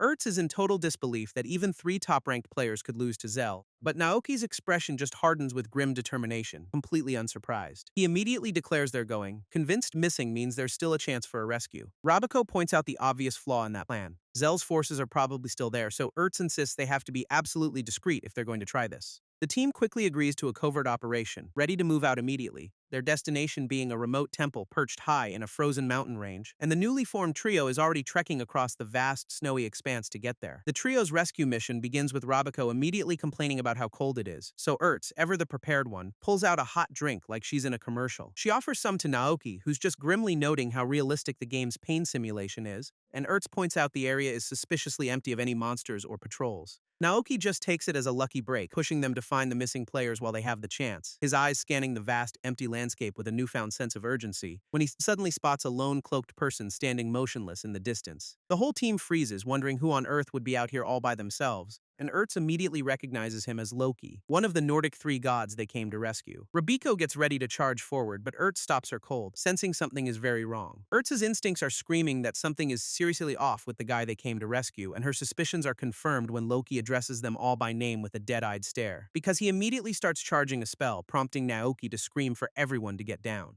Loki unleashes a massive blast of crackling green energy without a single word of explanation, which tears across the snow, aimed directly at the completely unprepared rescue party, and Naoki just barely manages to tackle the other 2 out of the way, saving them from annihilation. As they recover, Naoki grimly realizes he's led them straight into a deadly trap, and Loki just confirms it, his eyes glowing as he declares they're all going to die right here. Naoki glares back as Loki clarifies that he has no personal grudge against any of them, but that little detail isn't going to stop him from carrying out his orders to kill them. Naoki and Loki square off in the snow, with the brainwashed player clearly ready for round 2, and Ertz is completely baffled, trying to understand why the guy they're here to save is attacking them. She quickly rules out simple caution, realizing this is way too hostile for a misunderstanding, so Rabiko tries to call out, begging him to wait and hear them out before he does anything else. But Loki just ignores her, charging up another spell that crackles with sinister green and purple energy. The magic swirls into a massive, unstable vortex as he prepares to unleash it on the trio, and he fires a huge wave of ice that tears across the ground, forcing them to scatter for their lives. Loki just watches them run, smugly noting he spotted a holla in the chaos, which just makes Naoki even more furious, realizing this guy is completely gone, and he screams at Loki to at least listen, yelling that they came here to help him. Loki just calmly calls the whole situation unfortunate, completely ignoring Naoki's desperate plea, before getting ready to attack again, making it crystal clear the conversation is over, because he's sworn loyalty to King Zell and his only order was to kill them all. The entire rescue squad is frozen in place, finally understanding this isn't a rescue, it's an ambush. Naoki can't even process the betrayal, and the shock sends him spiraling into a flashback, remembering the Nordic 3 three gods' original brutal fight against Zell's massive shadow beast. Even after they seemingly took down the monster, Zell himself just floated down, completely unharmed, leaving his teammates horrified as they realized they were out of options against a true monster. Loki just stared up with a grim look, his eyes already glowing with that same sinister purple light, as the three of them stood united against Zell, completely unaware of their coming defeat. Back in the flashback, Loki charges up a nasty-looking spell with his bare hands and he unleashes it not on Zell, but directly on his own stunned teammates. The wizard immediately recognizes it as a stun, completely caught off guard, wondering how the hell an ally's attack is even working on them in the first place. Turns out it works just fine when a system window confirms Loki has officially left the party, and he offers his former friends to Zell as pawns, basically selling them out on the spot. While Zell explains his whole philosophy is just winning, no matter the cost, Loki admits he switched sides because he knew his old team was going to lose anyway, so with the betrayal complete, Zell just smirks and summons his sinister purple energy, calling Loki's move cold as he begins corrupting the two helpless top rankers. With the other two Nordic gods now corrupted puppets, Zell gloats over his easy win, sarcastically thanking Loki for delivering such powerful new pawns right into his hands. He calls him a trustworthy friend before saying there's something else he needs done,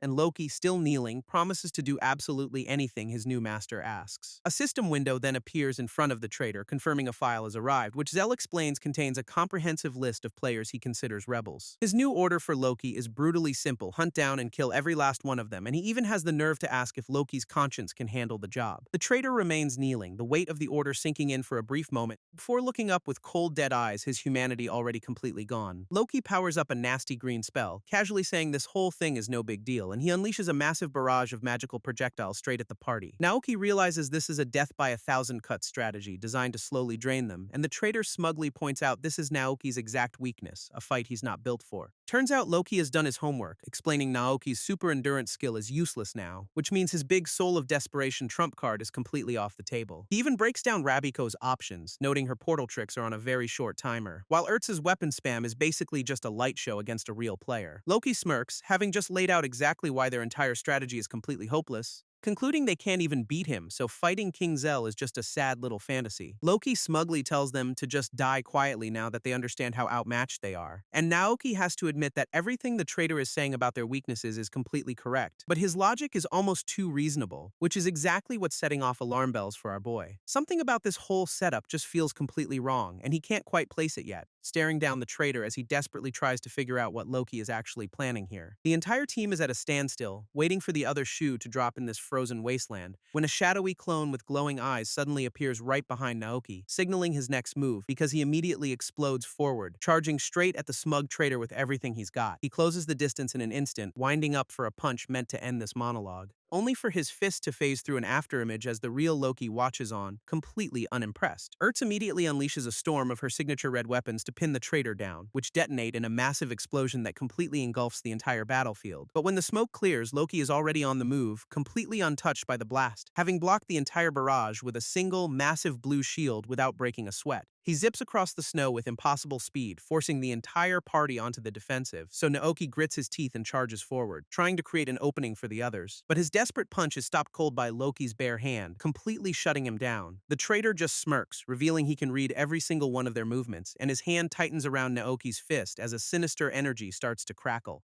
channeling a nasty-looking spell straight into our boy's arm for a point-blank counter. Naoki screams as the point-blank spell surges through his arm, catching him completely off guard, and Loki immediately follows up with a storm of green energy blades, giving him no room to breathe. The blast sends Naoki flying back across the snow, finally breaking free from the traitor's grip, where he lands hard, realizing Loki's entire strategy is to dismantle their strengths one by one. The traitor explains that any trump card is useless if your opponent knows exactly how to shut it down, comparing it to a striker who can't shoot or a boxer who can't even throw a proper punch, before pointing out that Naoki, without his Soul of Desperation skill, is completely neutered. With his main advantage gone, Loki smugly asks what our boy could possibly do to fight back now, leaving Naoki to just glare as the traitor's cold, infuriating logic sinks in completely. Loki then scoffs, asking if that's really all he's got, basically calling his entire effort a joke. Naoki's eyes narrow as a desperate new plan finally clicks into place, and he pushes himself up from the snow, with the whole team still pinned down by Loki. Getting to his feet, he tells the girls he needs their help with a little experiment, explaining he has one last crazy idea he wants to try out against their opponent. He grabs both of their hands, pulling them in close for this all-or-nothing gamble, and Rabiko is understandably nervous, pointing out they're all dead if his big theory is wrong. But Ertz just cuts her off, admitting they're fresh out of any better options right now. With his team on board, Naoki grits his teeth, telling them he's counting on them for this, and with a final war cry, the entire trio charges forward as a single, unified front. So Rabiko immediately activates a protection skill while Ertz prepares to handle the offense. Ertz immediately summons a storm of her signature red weapons, handling the offensive part of the plan, while Rabiko screams, her hands glowing as she prepares her part of this little combo attack. She creates a series of blue portals in the air, which Loki watches with zero concern whatsoever, and at Ertz's signal, the entire barrage is launched straight through Rabiko's magical gates, combining their powers into a single, overwhelming storm of projectiles aimed right at the traitor. But Loki has already predicted this, figuring Naoki is just waiting for him to dodge, and he calls it the same old annoying trick while charging up a massive green energy field, which he unleashes in a chaotic wave, not even bothering to move from his spot. The green energy instantly collides with their combo attack, shattering the enchanted blades on impact, and their big all-or-nothing gambit gets completely shut down without leaving a single scratch. With their big combo attack completely shattered, the battlefield is littered with broken blades, and Loki just scoffs, asking what other pathetic tricks they have left up their sleeves. But his smug look vanishes as he realizes something is horribly, horribly wrong, because Naoki just activated super endurance, his health now sitting at a single point. The traitor is completely stunned, realizing our boy intentionally tanked the shrapnel from his own team's attack, all just to trigger his Soul of Desperation skill, a move so insane no one would ever predict it. With his fist glowing gold, Naoki screams the traitor's name, finally ready to use his trump card, and Rabiko gets into position, her hands glowing as she prepares her own support skill, creating a pair of swirling blue portals right on the ground between them. So Naoki immediately dives in, using the teleport to launch a surprise attack from below. Naoki erupts from the ground portal, screaming that this is the end for the traitor, his fist glowing with enough power to vaporize a mountain as he aims for Loki's jaw. The traitor can only stare in disbelief, completely caught off guard by the insane gambit, and Naoki puts every last ounce of his desperation into this one final, decisive blow, only to stop his fist a single millimeter from Loki's face, holding back the entire attack.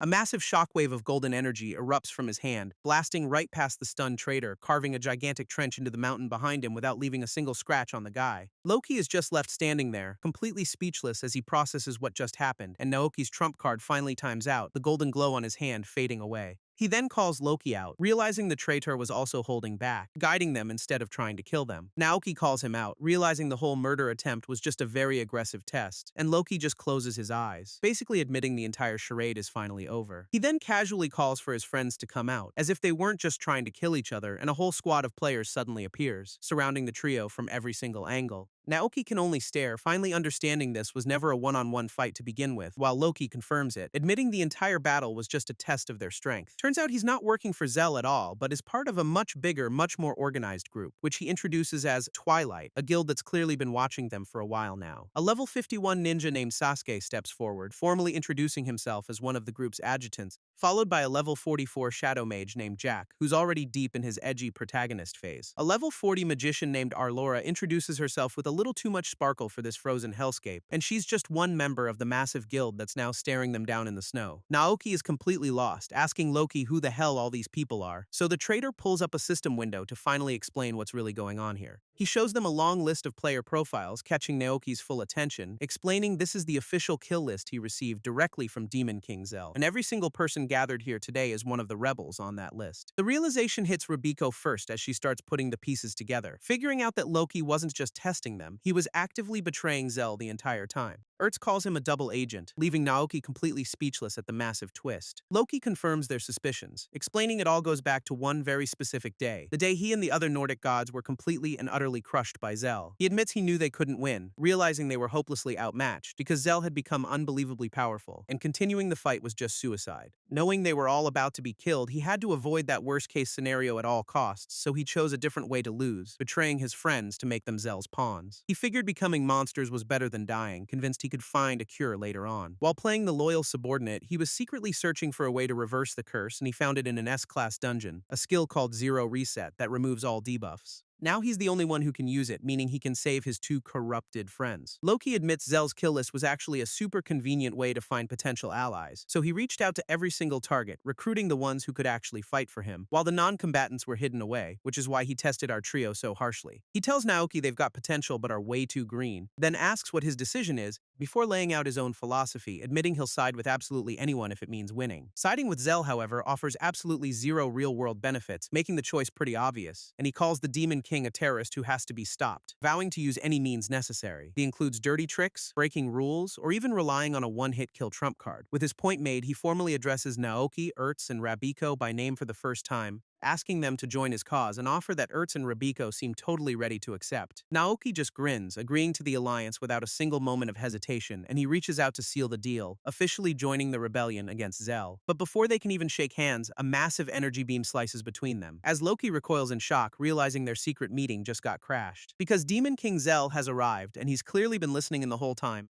calling Loki's little betrayal disappointing as he makes it clear he knows everything. And with a sinister grin, he unleashes his full, monstrous demonic power. Zell smugly admits they've been plotting, but their little rebellion is officially game over, leaving the entire Twilight Guild staring in horror, completely unprepared for the final boss to show up. And Ertz and Rabiko are absolutely terrified by the monster standing right in front of them. Naoki can only stare up as Zell casually greets him from the sky, radiating pure menace, and the Demon King sarcastically congratulates him on keeping busy, clearly enjoying the tension. While Naoki stays silent, Zell's monstrous form becomes fully visible, crackling with dark energy, and he focuses on our boy specifically, a smug grin spreading across his face. With pure sadism in his eyes, he offers to show them all something truly awful, as a massive reality-shattering vortex opens in the sky right above his head. Zell then addresses the entire guild, greeting them like old friends he's about to murder, and Ertz immediately recognizes him as the indiscriminate player killer they've been hunting. Rabiko completely panics, realizing the final boss just crashed their secret meeting at the worst possible time, while Zell just spreads his arms, declaring this is the exact moment he's been waiting for. Zell smirks, pointing out Naoki can't use his Soul of Desperation trump card right now, and Arlora realizes the Demon King specifically targeted the skill's cooldown time. Turns out this whole ambush was designed to take their heaviest hitter off the board immediately, but her face drops as she connects another, much more horrifying dot, wondering out loud if Loki actually set them all up for this slaughter. Another guild member shoots that down, pointing out Loki just had his arm cut off in the chaos. Zell then gives a big, dramatic sigh, telling Loki how disappointed he is, because he just had to cut off the very hand that held Loki's unique zero reset skill, leaving Naoki's whole crew completely stunned by the devastating news. Loki just grits his teeth, realizing Zell knew absolutely everything about his secret plan. Loki explains his zero reset is a touch-based cure, making his missing arm a pretty big problem, but he's confident advanced healing can reattach it since the power is imbued in the hand itself. He tells Naoki to distract Zell, convinced there's still a chance to turn this whole mess around, figuring if he can just get his arm back on, they might actually have a shot at this, but Zell just scoffs, asking if they seriously thought he'd just let them fix their biggest weapon. Naoki has no idea what the Demon King is talking about, completely missing the immediate danger, until the massive purple vortex beneath them begins to shatter the very ground they're standing on. The entire platform gives way in an instant, leaving the Twilight Guild with absolutely nowhere to go, and Zell's trap springs, sending the whole rebellion plummeting into a chaotic red dimension below. Our trio can only scream as they fall right along with them, their big counterattack officially a disaster. Zell gives them all a warm welcome to hell, because of course he clarifying this entire dimension is a custom-built castle just for their execution. Naoki can only watch in horror as their destination materializes out of the red void, a massive, ominous fortress surrounded by a sinister purple magic circle, with every single architectural detail screaming, "You are absolutely going to die here." Turns out it's the Castle of 10,000 Deaths, which is not subtle at all, and Zell gloats from above, calling this little death trap the final blow for their rebellion, as the entire Twilight Guild plummets towards their brand new nightmare home, until a sudden flash of light signals their very unpleasant arrival and Naoki slams onto a hard floor, having survived the fall but landed right in the trap. Naoki gets his bearings, having survived the fall only to land in some kind of massive hall, and he stumbles to his feet, trying to figure out where the hell they even are now. Rabiko looks around, immediately noticing that most of their allies are completely gone, and Ertz is right there with them, thankfully. But she's just as lost as everyone else, realizing Zell's trap didn't just catch them, it completely scattered their entire guild. But before they can even make a plan, Naoki senses they have some very unwelcome company, as a whole horde of shadowy monsters materializes right in front of them, ready to attack. He grits his teeth, realizing their welcome party has officially arrived, and it's not friendly, because to make things worse, Loki's severed arm is lying uselessly on the floor nearby. while Loki himself is on the other side of the room, completely separated from his only trump card. Elsewhere in the castle, the wizard from the Nordic gods is cornered by Zell's new entourage, and their pink-skinned leader sarcastically offers to have a nice chat this time around, making it brutally clear this conversation is going to be anything but friendly. The wizard knows he's completely outmatched, his face a mask of pure desperation, so he makes a break for it, trying to create some distance for a counterattack, screaming that he can't die here as he charges up a last-ditch spell. But his big move is cut short by a brutal slash that tears right through him. He collapses to the floor, thanking his guild leader as his life fades away, while the demoness gloats that his stomach is split wide open, leaving him minutes to live, and she sadistically offers to listen to any final words he might have for her. As the wizard bleeds out, his mind flashes back to a very different time, remembering a younger Loki on a soccer field thinking he hasn't changed a bit.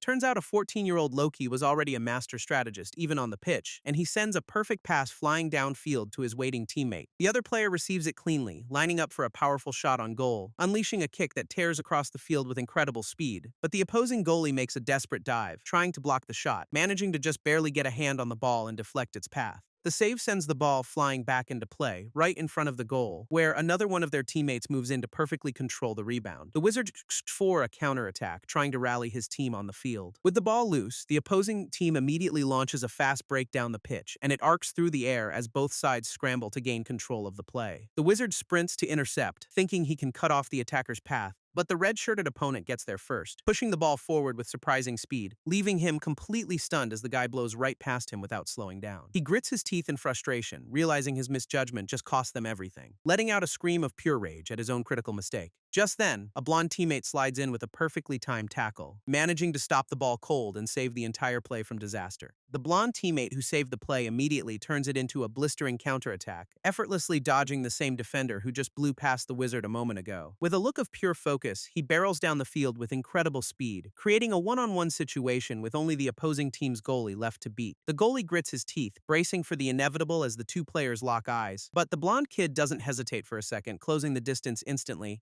and he plants his foot, winding up for a kick with everything he's got. He unleashes a cannon of a shot, sending the ball rocketing straight for the goal, while the wizard watches on, completely stunned by his teammates' overwhelming skill. The ball sails right past the goalie's desperate dive, slamming into the back of the net. The wizard's flashback continues with him and his blonde teammate celebrating a huge goal on the field, revealing this kid, David Bellingham, was not just his partner but his best friend and idol. Even in the locker room, David was the one reassuring him after a dangerous play, insisting that they live and die by helping each other out, no questions asked. The wizard was always blown away by his selfless spirit, always prioritizing the team over himself, and that mix of raw talent and great character quickly got him noticed by professional scouts. But just as his career was about to take off, a brutal tackle on the field changed everything, leaving him with a ruptured ACL and a long, agonizing recovery on crutches. The injury sent him spiraling into a deep depression, and he became a total shut-in, so the Wizard decided the only way to help was to make their team unstoppable for David's return. The Wizard decided the only way forward was to get stronger, believing victory was all that mattered. And on the field, his only thought was a desperate, all-consuming need to win for his friend. But his teammates could only watch as his single-minded drive started creating rifts in the team, turning every play into a solo effort to prove he could carry them all by himself. And by the time he realized what was happening, it was already way too late. Turns out his obsession with victory completely shattered the team's harmony, causing them to fall apart, so even with offers from pro teams, he just quit the sport and walked away for good. That win-at-all-costs mindset followed him into gaming, which is ironically what kept him alive in this death game. And even now, bleeding out on the floor, his first instinct is that he absolutely has to win. But in his final moments, he realizes the victory doesn't have to be his own. In his final moments, the wizard decides victory belongs to someone who resembles David. Not the ruthless leader he became, but the selfless hero he once was on the field, and he sees that same desperate fire in Naoki's own last-ditch efforts to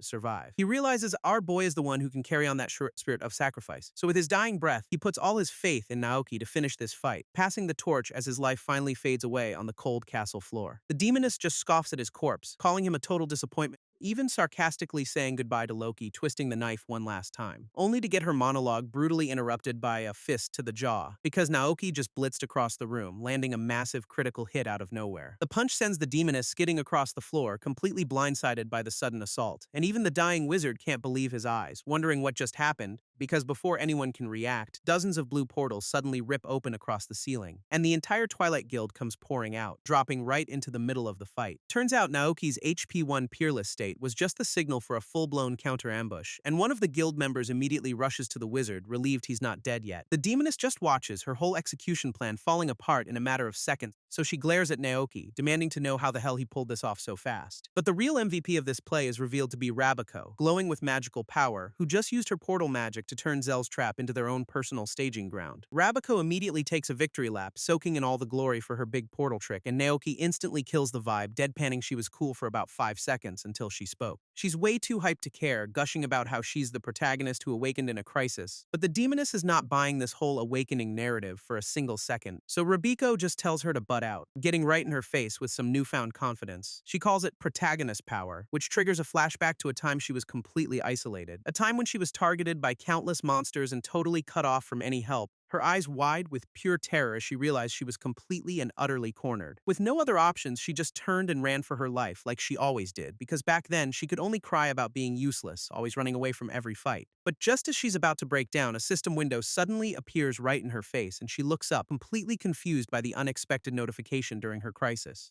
Turns out running away over 10,000 times unlocks a secret skill, a reward for peak cowardice. She realizes this is a hidden ability, the same kind of trump card that Naoki has, finally giving her a massive power-up of her very own. The skill is called Dart Rabbit, and the name alone makes her eyes go wide, because this new power quadruples her movement speed, turning her only move into a weapon. When she stacks it with her other buffs, her speed becomes absolutely ridiculous, and suddenly, Izayoi Rabiko's legs are moving at an impossible velocity, glowing with power, leaving sound itself in the dust as she blitzes forward, completely transformed. Turns out her new skill has one more trick up its sleeve, a little something for the whole team, because Dart Rabbit also lets her share that insane speed boost with anyone she touches, which is exactly how she zipped around the castle, grabbing the entire scattered guild for the counterattack. The demoness finds this whole awakening through cowardice story absolutely hilarious, of course, but she points out they're still hopelessly outnumbered and surrounded by monsters, so the joke's on them. Rabiko, however, is completely done running and glares back, ready to make her eat those words, while Arlora powers up a red crystal, preparing to back her up with some serious firepower, and the rest of the Twilight Guild gets into formation, ready for an all-out brawl. Naoki's eyes blaze with cold fury as he promises to crush their little welcoming party, and the demoness just smirks, finally recognizing our boy as the one she needs to put down. Zell just scoffs, asking if Naoki really believes this little rebellion has any chance at all, and he then asks our boy if he ever stopped to wonder about one little detail. He reminds him he can turn anyone into a puppet with a single touch, so why bother killing? And why did he go through the trouble of executing the Hero King instead of just corrupting him? He calls the idea of fearing a cure a wasteful thought, leaving Naoki totally lost, because killing his brother actually had a very specific and sinister purpose all along. Zell tells him to watch closely because he's about to show him exactly what that was. With a sadistic grin, he announces he's using a forbidden spell to make his point. A dark portal rips open, revealing the name of the skill. Shapeshifter and Naoki can only watch in horror as shadowy energy erupts from the ground all around him. Naoki can only watch in horror as the dark energy swirls around the room, completely helpless, and a single foot steps out from the shadows, signaling a brand new arrival because Zell has transformed, now wearing the face of Naoki's dead brother, Heroki. Our boy is completely paralyzed, staring at the twisted mockery of the little brother he lost, while Rabiko and Ertz can barely process the horrifying sight standing right in front of them, and even the dying wizard recognizes the face of the Hero King, completely stunned by the reveal, as the Demon King just laughs, absolutely loving every single second of their despair. He explains this was the whole point of killing Heroki, revealing his shapeshifter spell's true purpose, which lets him transform into any player he's personally executed. A truly nasty little trick, and he doesn't just get their looks, he gets their abilities too, summoning Hiroki's signature sword. Zell, wearing his dead brother's face, unleashes a devastating slash with Hiroki's signature sword, channeling a ridiculous amount of dark energy into a single, overwhelming attack, aimed not at the players, but at the very castle they're all standing in. The purple beam carves straight through the fortress, shattering its foundations instantly, and the entire structure begins to crumble under the sheer force of the blow, sending the entire Twilight Guild plummeting into the abyss as the floor gives way. Naoki is absolutely livid, screaming that the Demon King has gone too far this time, because Zell didn't just trap them, he destroyed the entire battlefield out of pure spite. But his rage turns to shock as he looks up, finally understanding the real problem here. Zell is just floating there, watching them all fall to their doom without a care in the world. Zell just floats there, smugly wielding the Hero King's power as everyone plummets, leaving Naoki to watch in pure fury, completely powerless as they fall to their doom. One of the guild members points out the obvious. The fall damage is going to wipe them all out, and with everyone else panicking, they desperately search for any way to survive the drop. When suddenly, a streak of blue light zips past them at impossible speeds, because Rabiko just activated her Dart Rabbit skill, turning into a one-woman rescue mission. She blitzes through the air, grabbing every single falling guild member she can reach, sharing her insane speed boost to ferry them all towards a single landing point. It's a truly insane gamble to gather everyone for a controlled group crash, which results in a massive impact that shakes the entire abyss. The dust finally settles at the bottom of the abyss, revealing the wreckage of their controlled crash, and Loki is already on his feet, sword in hand, surveying their new hellscape of a home. He's clearly not impressed, already calculating the guild's next move in this death trap, while Naoki and the others slowly pick themselves up, realizing they all somehow survived the fall. Zell, however, is less than thrilled, realizing Rabiko's little speed trick just saved the entire rebellion. Admitting he thought Naoki was the only problem, but now he has another annoying hero to deal with, just as Rabiko's power boost completely gives out, leaving her gasping on the ground in agony. Her entire form even reverts back to a child's, her dart rabbit skill having completely timed out, and with her other buffs gone too, our Laura tells her to rest after saving all their lives. Even the dying wizard admits that without her, they'd all be a red smear on the rocks right now. Loki immediately starts doing the math, and it's not looking good with the monster horde already back, not to mention Zell is still floating up there, wielding Heroki's stolen powers with a smug grin. He points out their two heaviest hitters, Naoki and Rabiko, are on a 10-minute cooldown, and with no way to use zero reset yet, their entire situation is looking absolutely hopeless. But just as things look their bleakest, Loki realizes it's not quite over yet, because he's noticed something very specific about Naoki's current state of mind, who is absolutely seething with rage at the sight of his brother's stolen face. Naoki is completely losing it, screaming about how Zell is looking down on all of them, so Loki grabs him, warning him not to act on impulse because that's exactly what Zell wants. But our boy just screams back, asking how he can stay calm while Zell desecrates Hiroki's memory. Loki tells him to get a grip, reminding him he's their trump card and can't afford to lose it now, pointing out a critical flaw: Zell's demon form had 4 arms, but this one only has 2.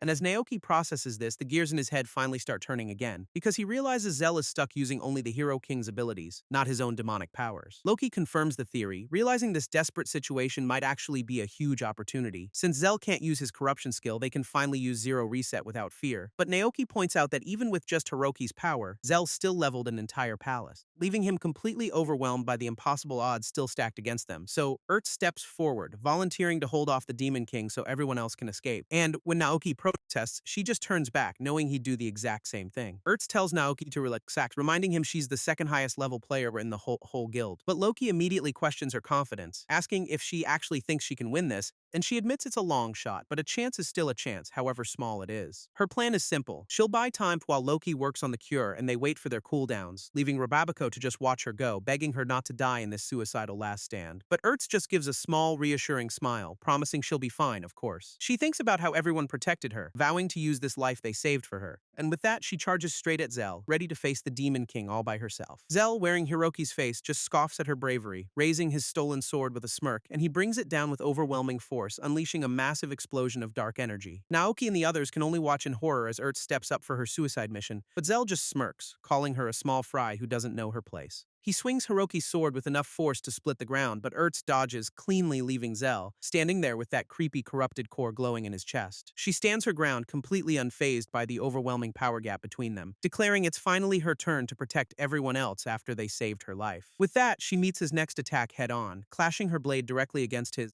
and the impact of their swords creates a massive shockwave that rocks the entire abyss. Naoki is completely stunned, realizing she's somehow fighting him on equal footing, while Rabiko is just having a total fangirl moment over how cool Ertz is. The impact sends a massive shockwave ripping through the abyss, actually knocking Zell back, who is completely baffled by her raw power. He wonders how some random human could possibly match him, a smug grin hiding his confusion, while Ertz just stands there, completely unfazed by the Demon King's presence. Turns out the secret isn't her, it's the special equipment she's wearing, a little something called the Dress of Demise that raises her stats to match her opponent's. Zell's face drops as he realizes the implications of that little trick, because Ertz now has the exact same defense and speed as his Hero King form. He immediately unleashes another devastating slash to test that theory out, but she dodges it with ease, proving this fight is now on perfectly even ground. Ertz goes on the offensive, her eyes blazing as she prepares to close the distance, and she moves like an absolute blur, unleashing a lightning fast slash straight at the Demon King. The attack connects, actually drawing blood and forcing Zell back for the very first time, who is completely shocked, realizing her sword is way more than just a regular weapon. Turns out it's the Sacred Blade, a nasty piece of work that debuffs his stats by 10 per hit. On top of that, her real-life actress gig involved months of kendo and actual combat training, so she's not just a high-level player, she's a legitimately trained swordswoman with pure resolve. With her gear and skills combined, she's suddenly the most dangerous person on the entire battlefield, and the whole abyss becomes the stage for her sudden, unexpected dominance. leaving Naoki to just scream from the sidelines, completely stunned by what he's witnessing. While Ertz keeps Zell busy, Loki gets to work, placing his hand on a corrupted guildmate, and he unleashes his trump card. Zero Reset, blasting the monster with pure cleansing energy, which completely shatters the demonic form, revealing the terrified human player trapped inside. The guy is completely stunned to be back to normal as Loki confirms one cure is down, but he's already got his eyes locked on his next targets, not wasting a single second. Turns out the last two corrupted Nordic gods are still standing, and they're ready for a fight, so the big armored one immediately starts powering up, crackling with raw lightning. Not to be outdone, the shark-faced mage conjures a massive ball of destructive fire, and the armored god unleashes a devastating beam of pure electrical energy straight at him, while the mage counters with a massive torrent of flame, turning this into a friendly fire nightmare. Loki and his team are sent flying as the two corrupted gods turn on each other, their lightning and fire attacks colliding in a massive explosion that rocks the entire abyss. And as the dust settles, he realizes their friendly fire is just as dangerous as Zell himself. He admits their power is a threat, but not nearly enough to make him use his final trump card, instead focusing on Ertz's fight, trying to find the perfect moment to coordinate an attack on Zell. But that plan goes up in smoke as Ertz is suddenly overwhelmed and slammed into the ground, leaving Rabiko to scream in horror as their one-woman army gets completely taken out. Ertz is left battered and broken, her stat-matching gear finally giving out under the constant pressure, and Zell gloats from above, pointing out her equipment's durability just couldn't keep up with his power.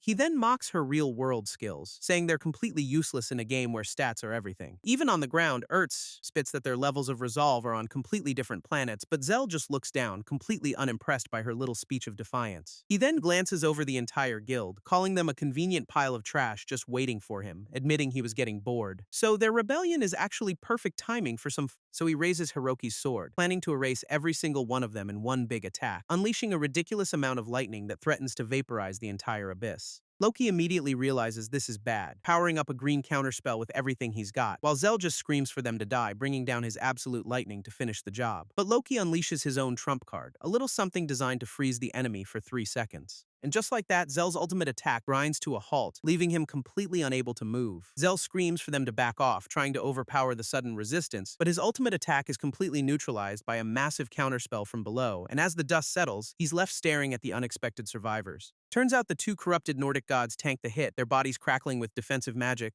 and Zell immediately puts it together, realizing Loki used the 3-second freeze to save his guildmates. He points out their elemental resistances are already at their breaking point, clearly unimpressed, while Loki admits he was forced to use his trump card just to keep them all alive, knowing he wanted to save it for an attack but had absolutely no other choice. The move leaves him completely drained of magic, but it bought them precious time, and Arlora looks on, knowing they barely survived and are counting on their next move. The dying wizard passes the torch with his last breath, entrusting the entire fight to Naoki, while Loki's Zero Reset finally kicks in, cleansing one of the corrupted Nordic gods, and the second one is also engulfed in purifying energy, finally freeing them from Zell's control. Zell just sneers from above, telling them all to just die already like the trash they are, and Naoki can only stare at his brother's stolen face, his voice trembling with pure rage. Just then, Rabiko grabs his arm, channeling her own power into him as he vows to end this, his fist igniting with borrowed energy as he prepares to face the Demon King across the abyss, because his mind is flashing back to the day his brother was executed right in front of him, remembering the happy, smiling kid who was stolen from him by this absolute monster. He grits his teeth, realizing that even after all this time, his rage hasn't faded one bit. Rabiko and the rest of the guild are all fired up, ready to back Naoki's big declaration, who swears with a glowing fist that he'll defeat Zell right here to prevent more victims. Zell just smirks from across the abyss, finding our boy's sudden burst of resolve pretty amusing, just admitting to himself that Rabiko's skills are back online and Ertz's debuff is still active. But he's convinced none of that matters, figuring one solid hit is all he needs to win, and with that, he decides it's finally time to stop waiting and make his move. Naoki agrees to their plan, bracing himself for the inevitable clash. Rabiko, back in her adult form, hops onto his back to combine their strength for the attack, and he tells her to hold on tight as she confirms she's ready for their big combo. The two of them stand united, preparing to charge the Demon King head-on across the wasteland. With Rabiko's power boosting him, Naoki rockets across the wasteland for their big combo attack, closing the distance in an instant as he winds up a glowing fist for the decisive blow, and he flashes back to his first encounter, remembering how utterly outclassed he was by Zell's speed, realizing back then he couldn't even react, just another helpless player about to get wiped.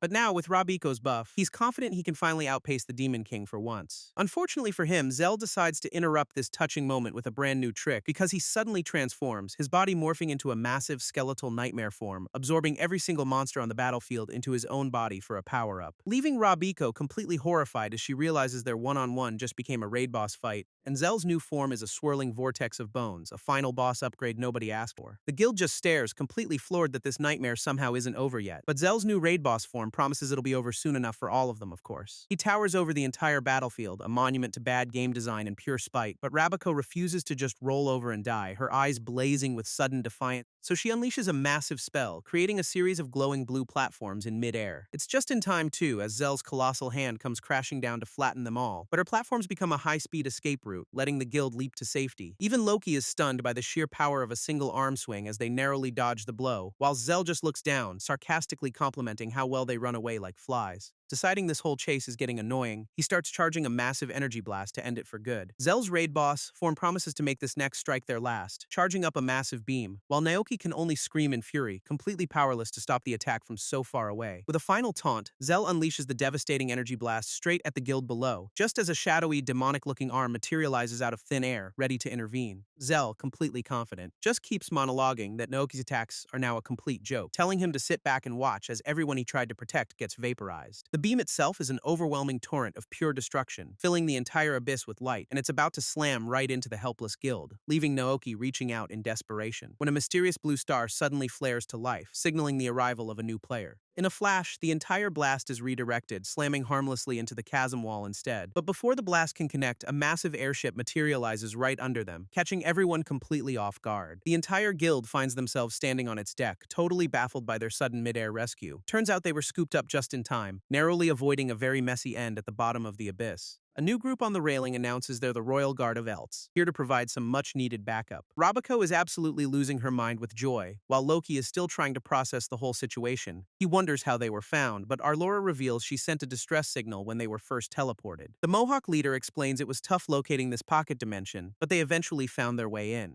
Better yet, they've brought a whole stash of support items to get the guild back in fighting shape. He then gives a special shout-out to Ertz, thanking her for believing they would actually show up for her. Ertz just smiles back, confirming the feeling was definitely mutual. The Royal Guard leader reveals their airship is armed, planning a rescue mission for Naoki under heavy fire, while Zell's raid boss form just looms over them, a swirling nightmare of bone and dark energy, making their entire rescue vessel look like a tiny toy boat in comparison to his sheer size. Just then, the mysterious new player zips across a path of blue energy, snatching Naoki from the abyss, and after landing him safely on deck, the leader immediately asks how long his cooldown is. Naoki checks his timer, revealing he's got about a minute and a half before he's back in the fight, and the leader's face gets grim, realizing that's not nearly enough time for a prolonged battle. He tells the entire crew they have exactly 90 seconds to win this, because there's no surviving past that. Turns out Zell's only weak point is the tiny head on top of the monster's body, a 1 in a million shot, so he rallies the troops, screaming that Naoki's next attack will decide the fate of the entire game. Loki gives Naoki one last look, telling him he's the only one who can do this, and he tells him to give it everything he's got, putting the fate of everyone on his shoulders. Naoki just takes it all in, his expression hardening with pure, unshakable resolve, and he plants his feet, preparing for the most important jump of his entire life. With his fist glowing, he promises to handle it, ready to dive into the chaos below, and without a second of hesitation, he leaps right off the side of the airship, immediately rocketing towards one of Zell's corrupted generals with a powered-up punch. Meanwhile, another one of the Demon King's lieutenants prepares its own massive dark energy attack, just as the main body unleashes a ridiculous volley of purple energy beams from its chest, forcing the entire Royal Guard to fire back with everything they have in a massive light show. The entire abyss erupts into a storm of light as both sides unleash everything they've got, and Naoki dives straight for one of the corrupted generals, aiming to take it down fast. But the mysterious new player is already one step ahead, creating a platform for him in midair. Meanwhile, the second general decides to join the party, powering up its own nasty-looking attack, unleashing a massive beam of pure dark energy to wipe them both out of the sky, only for the rabbit-eared woman to conjure a massive energy shield, ready to tank the hit. She calmly watches the attack approach, completely unfazed by the overwhelming power coming her way, and with a flick of her wrist, she just redirects the entire blast like it's absolutely nothing, giving a confident little smirk as she completely neutralizes the Demon King's lieutenant. The attack sails harmlessly into the distance, leaving Naoki free to continue his own assault. Naoki is completely overwhelmed, caught in a storm of demonic energy as he plummets, but his terror instantly hardens into pure grit as he focuses on the general below, and with the mysterious woman perched on its head, he rockets downward for the attack, winding up a massive fire-charged punch to take the monster down in a single shot. Unfortunately, the second general decides to interrupt with a massive purple energy beam, which barrels straight for our boy, threatening to vaporize him before he can even land his hit. At the same time, the first general starts conjuring a nasty-looking gravity well to finish the job, but Naoki's fist suddenly ignites with a brilliant golden light, getting a last-second power-up, just in time to meet the incoming purple death beam head-on in a blinding flash, and his powered-up punch punch clashes with the blast, erupting in a massive explosion of raw energy. The general roars, unleashing its full power in a desperate last-ditch energy beam, but Naoki just grits his teeth, channeling every ounce of that golden power into his fist. He rockets straight through the purple blast, completely shattering the attack with his bare hands, and lands a devastating uppercut that cracks the general's face wide open on impact. At the same time, the second general suddenly starts to disintegrate into blue particles, its entire body crumbling away as the mysterious woman's own attack finally takes it down. With her ride gone, she plummets from the sky like a stone, completely out of control, and slams into the ground hard enough to leave a crater, taking her out of the fight for now. Meanwhile, the first general lies broken on the ground, barely able to speak its last words, its eyes closing as Naoki's single punch officially puts it down for the count. With both of Zell's generals down for the count, Naoki stands over the one he just punched into the dirt, who can only admit defeat, completely outmatched by our boy's sudden burst of power. Naoki tells him he didn't even need his trump card this time, rubbing the victory right in his face, and warns not to try anything funny, promising to end him for good if he even twitches. From the sidelines, one of the Royal Guard members watches the whole scene unfold, while the leader gives a proud smirk, telling Naoki he can finally relax now that it's over. But our boy stays on guard, standing over the two defeated lieutenants in the desolate wasteland,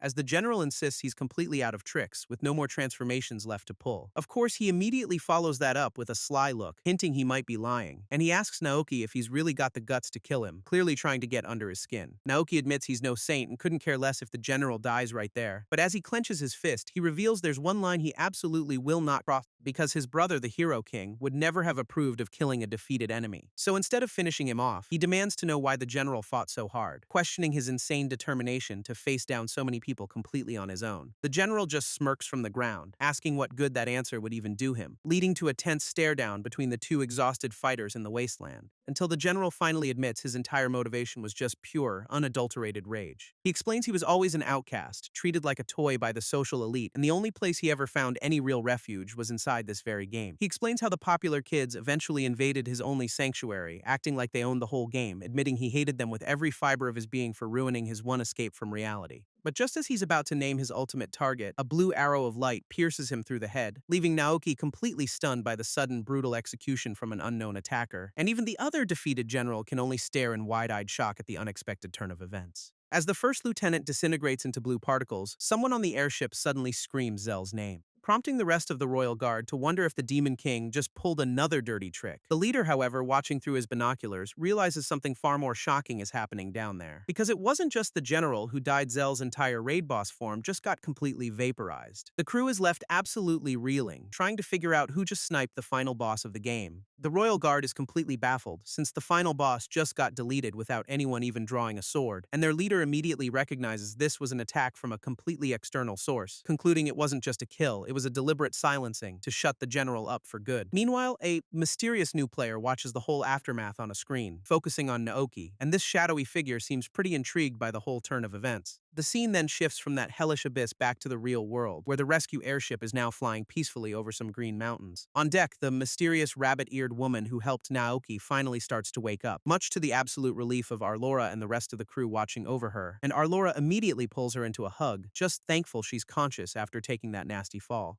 The rabbit-eared woman is completely flustered, blushing as she finally comes to, and the Royal Guard leader explains they all cast defense magic on her just before she got slammed, admitting the shock was still more than enough to knock her completely unconscious for a while. With everyone waiting, he says that even with the win, they can't afford to get optimistic just yet, calling it a flat-out miracle that not a single person died in that absolute nightmare of a fight. So he rallies the survivors, vowing they'll all stick together until they can finally log out for good. Meanwhile, Ertz gets a warm welcome back from some of her very relieved guildmates, who immediately give her a friendly lecture about her little solo suicide mission back there, and she just apologizes, vowing to repay everyone by protecting them from now on. The whole display makes the rabbit-eared woman have a total fangirl moment over Ertz's charisma. The rabbit-eared woman watches Naoki, sensing he's still processing the whole ordeal, and surrounded by his allies, our boy finally seems to find his footing on the airship deck. He thinks to himself that he's managed to protect what his brother died for, at least for now, but he knows this isn't over, realizing Zell was just one of many threats still out there. He clenches his fist, vowing to keep fighting for everyone and for Heroki's memory, a declaration that makes his entire crew smile, relieved to see their leader's fire is back. With his resolve hardened, Naoki stands ready to face whatever comes next for them all, just as the scene cuts to the real world, showing a player lying motionless with a VR headset on, where a worried woman and a young boy can only watch over the comatose player completely helpless.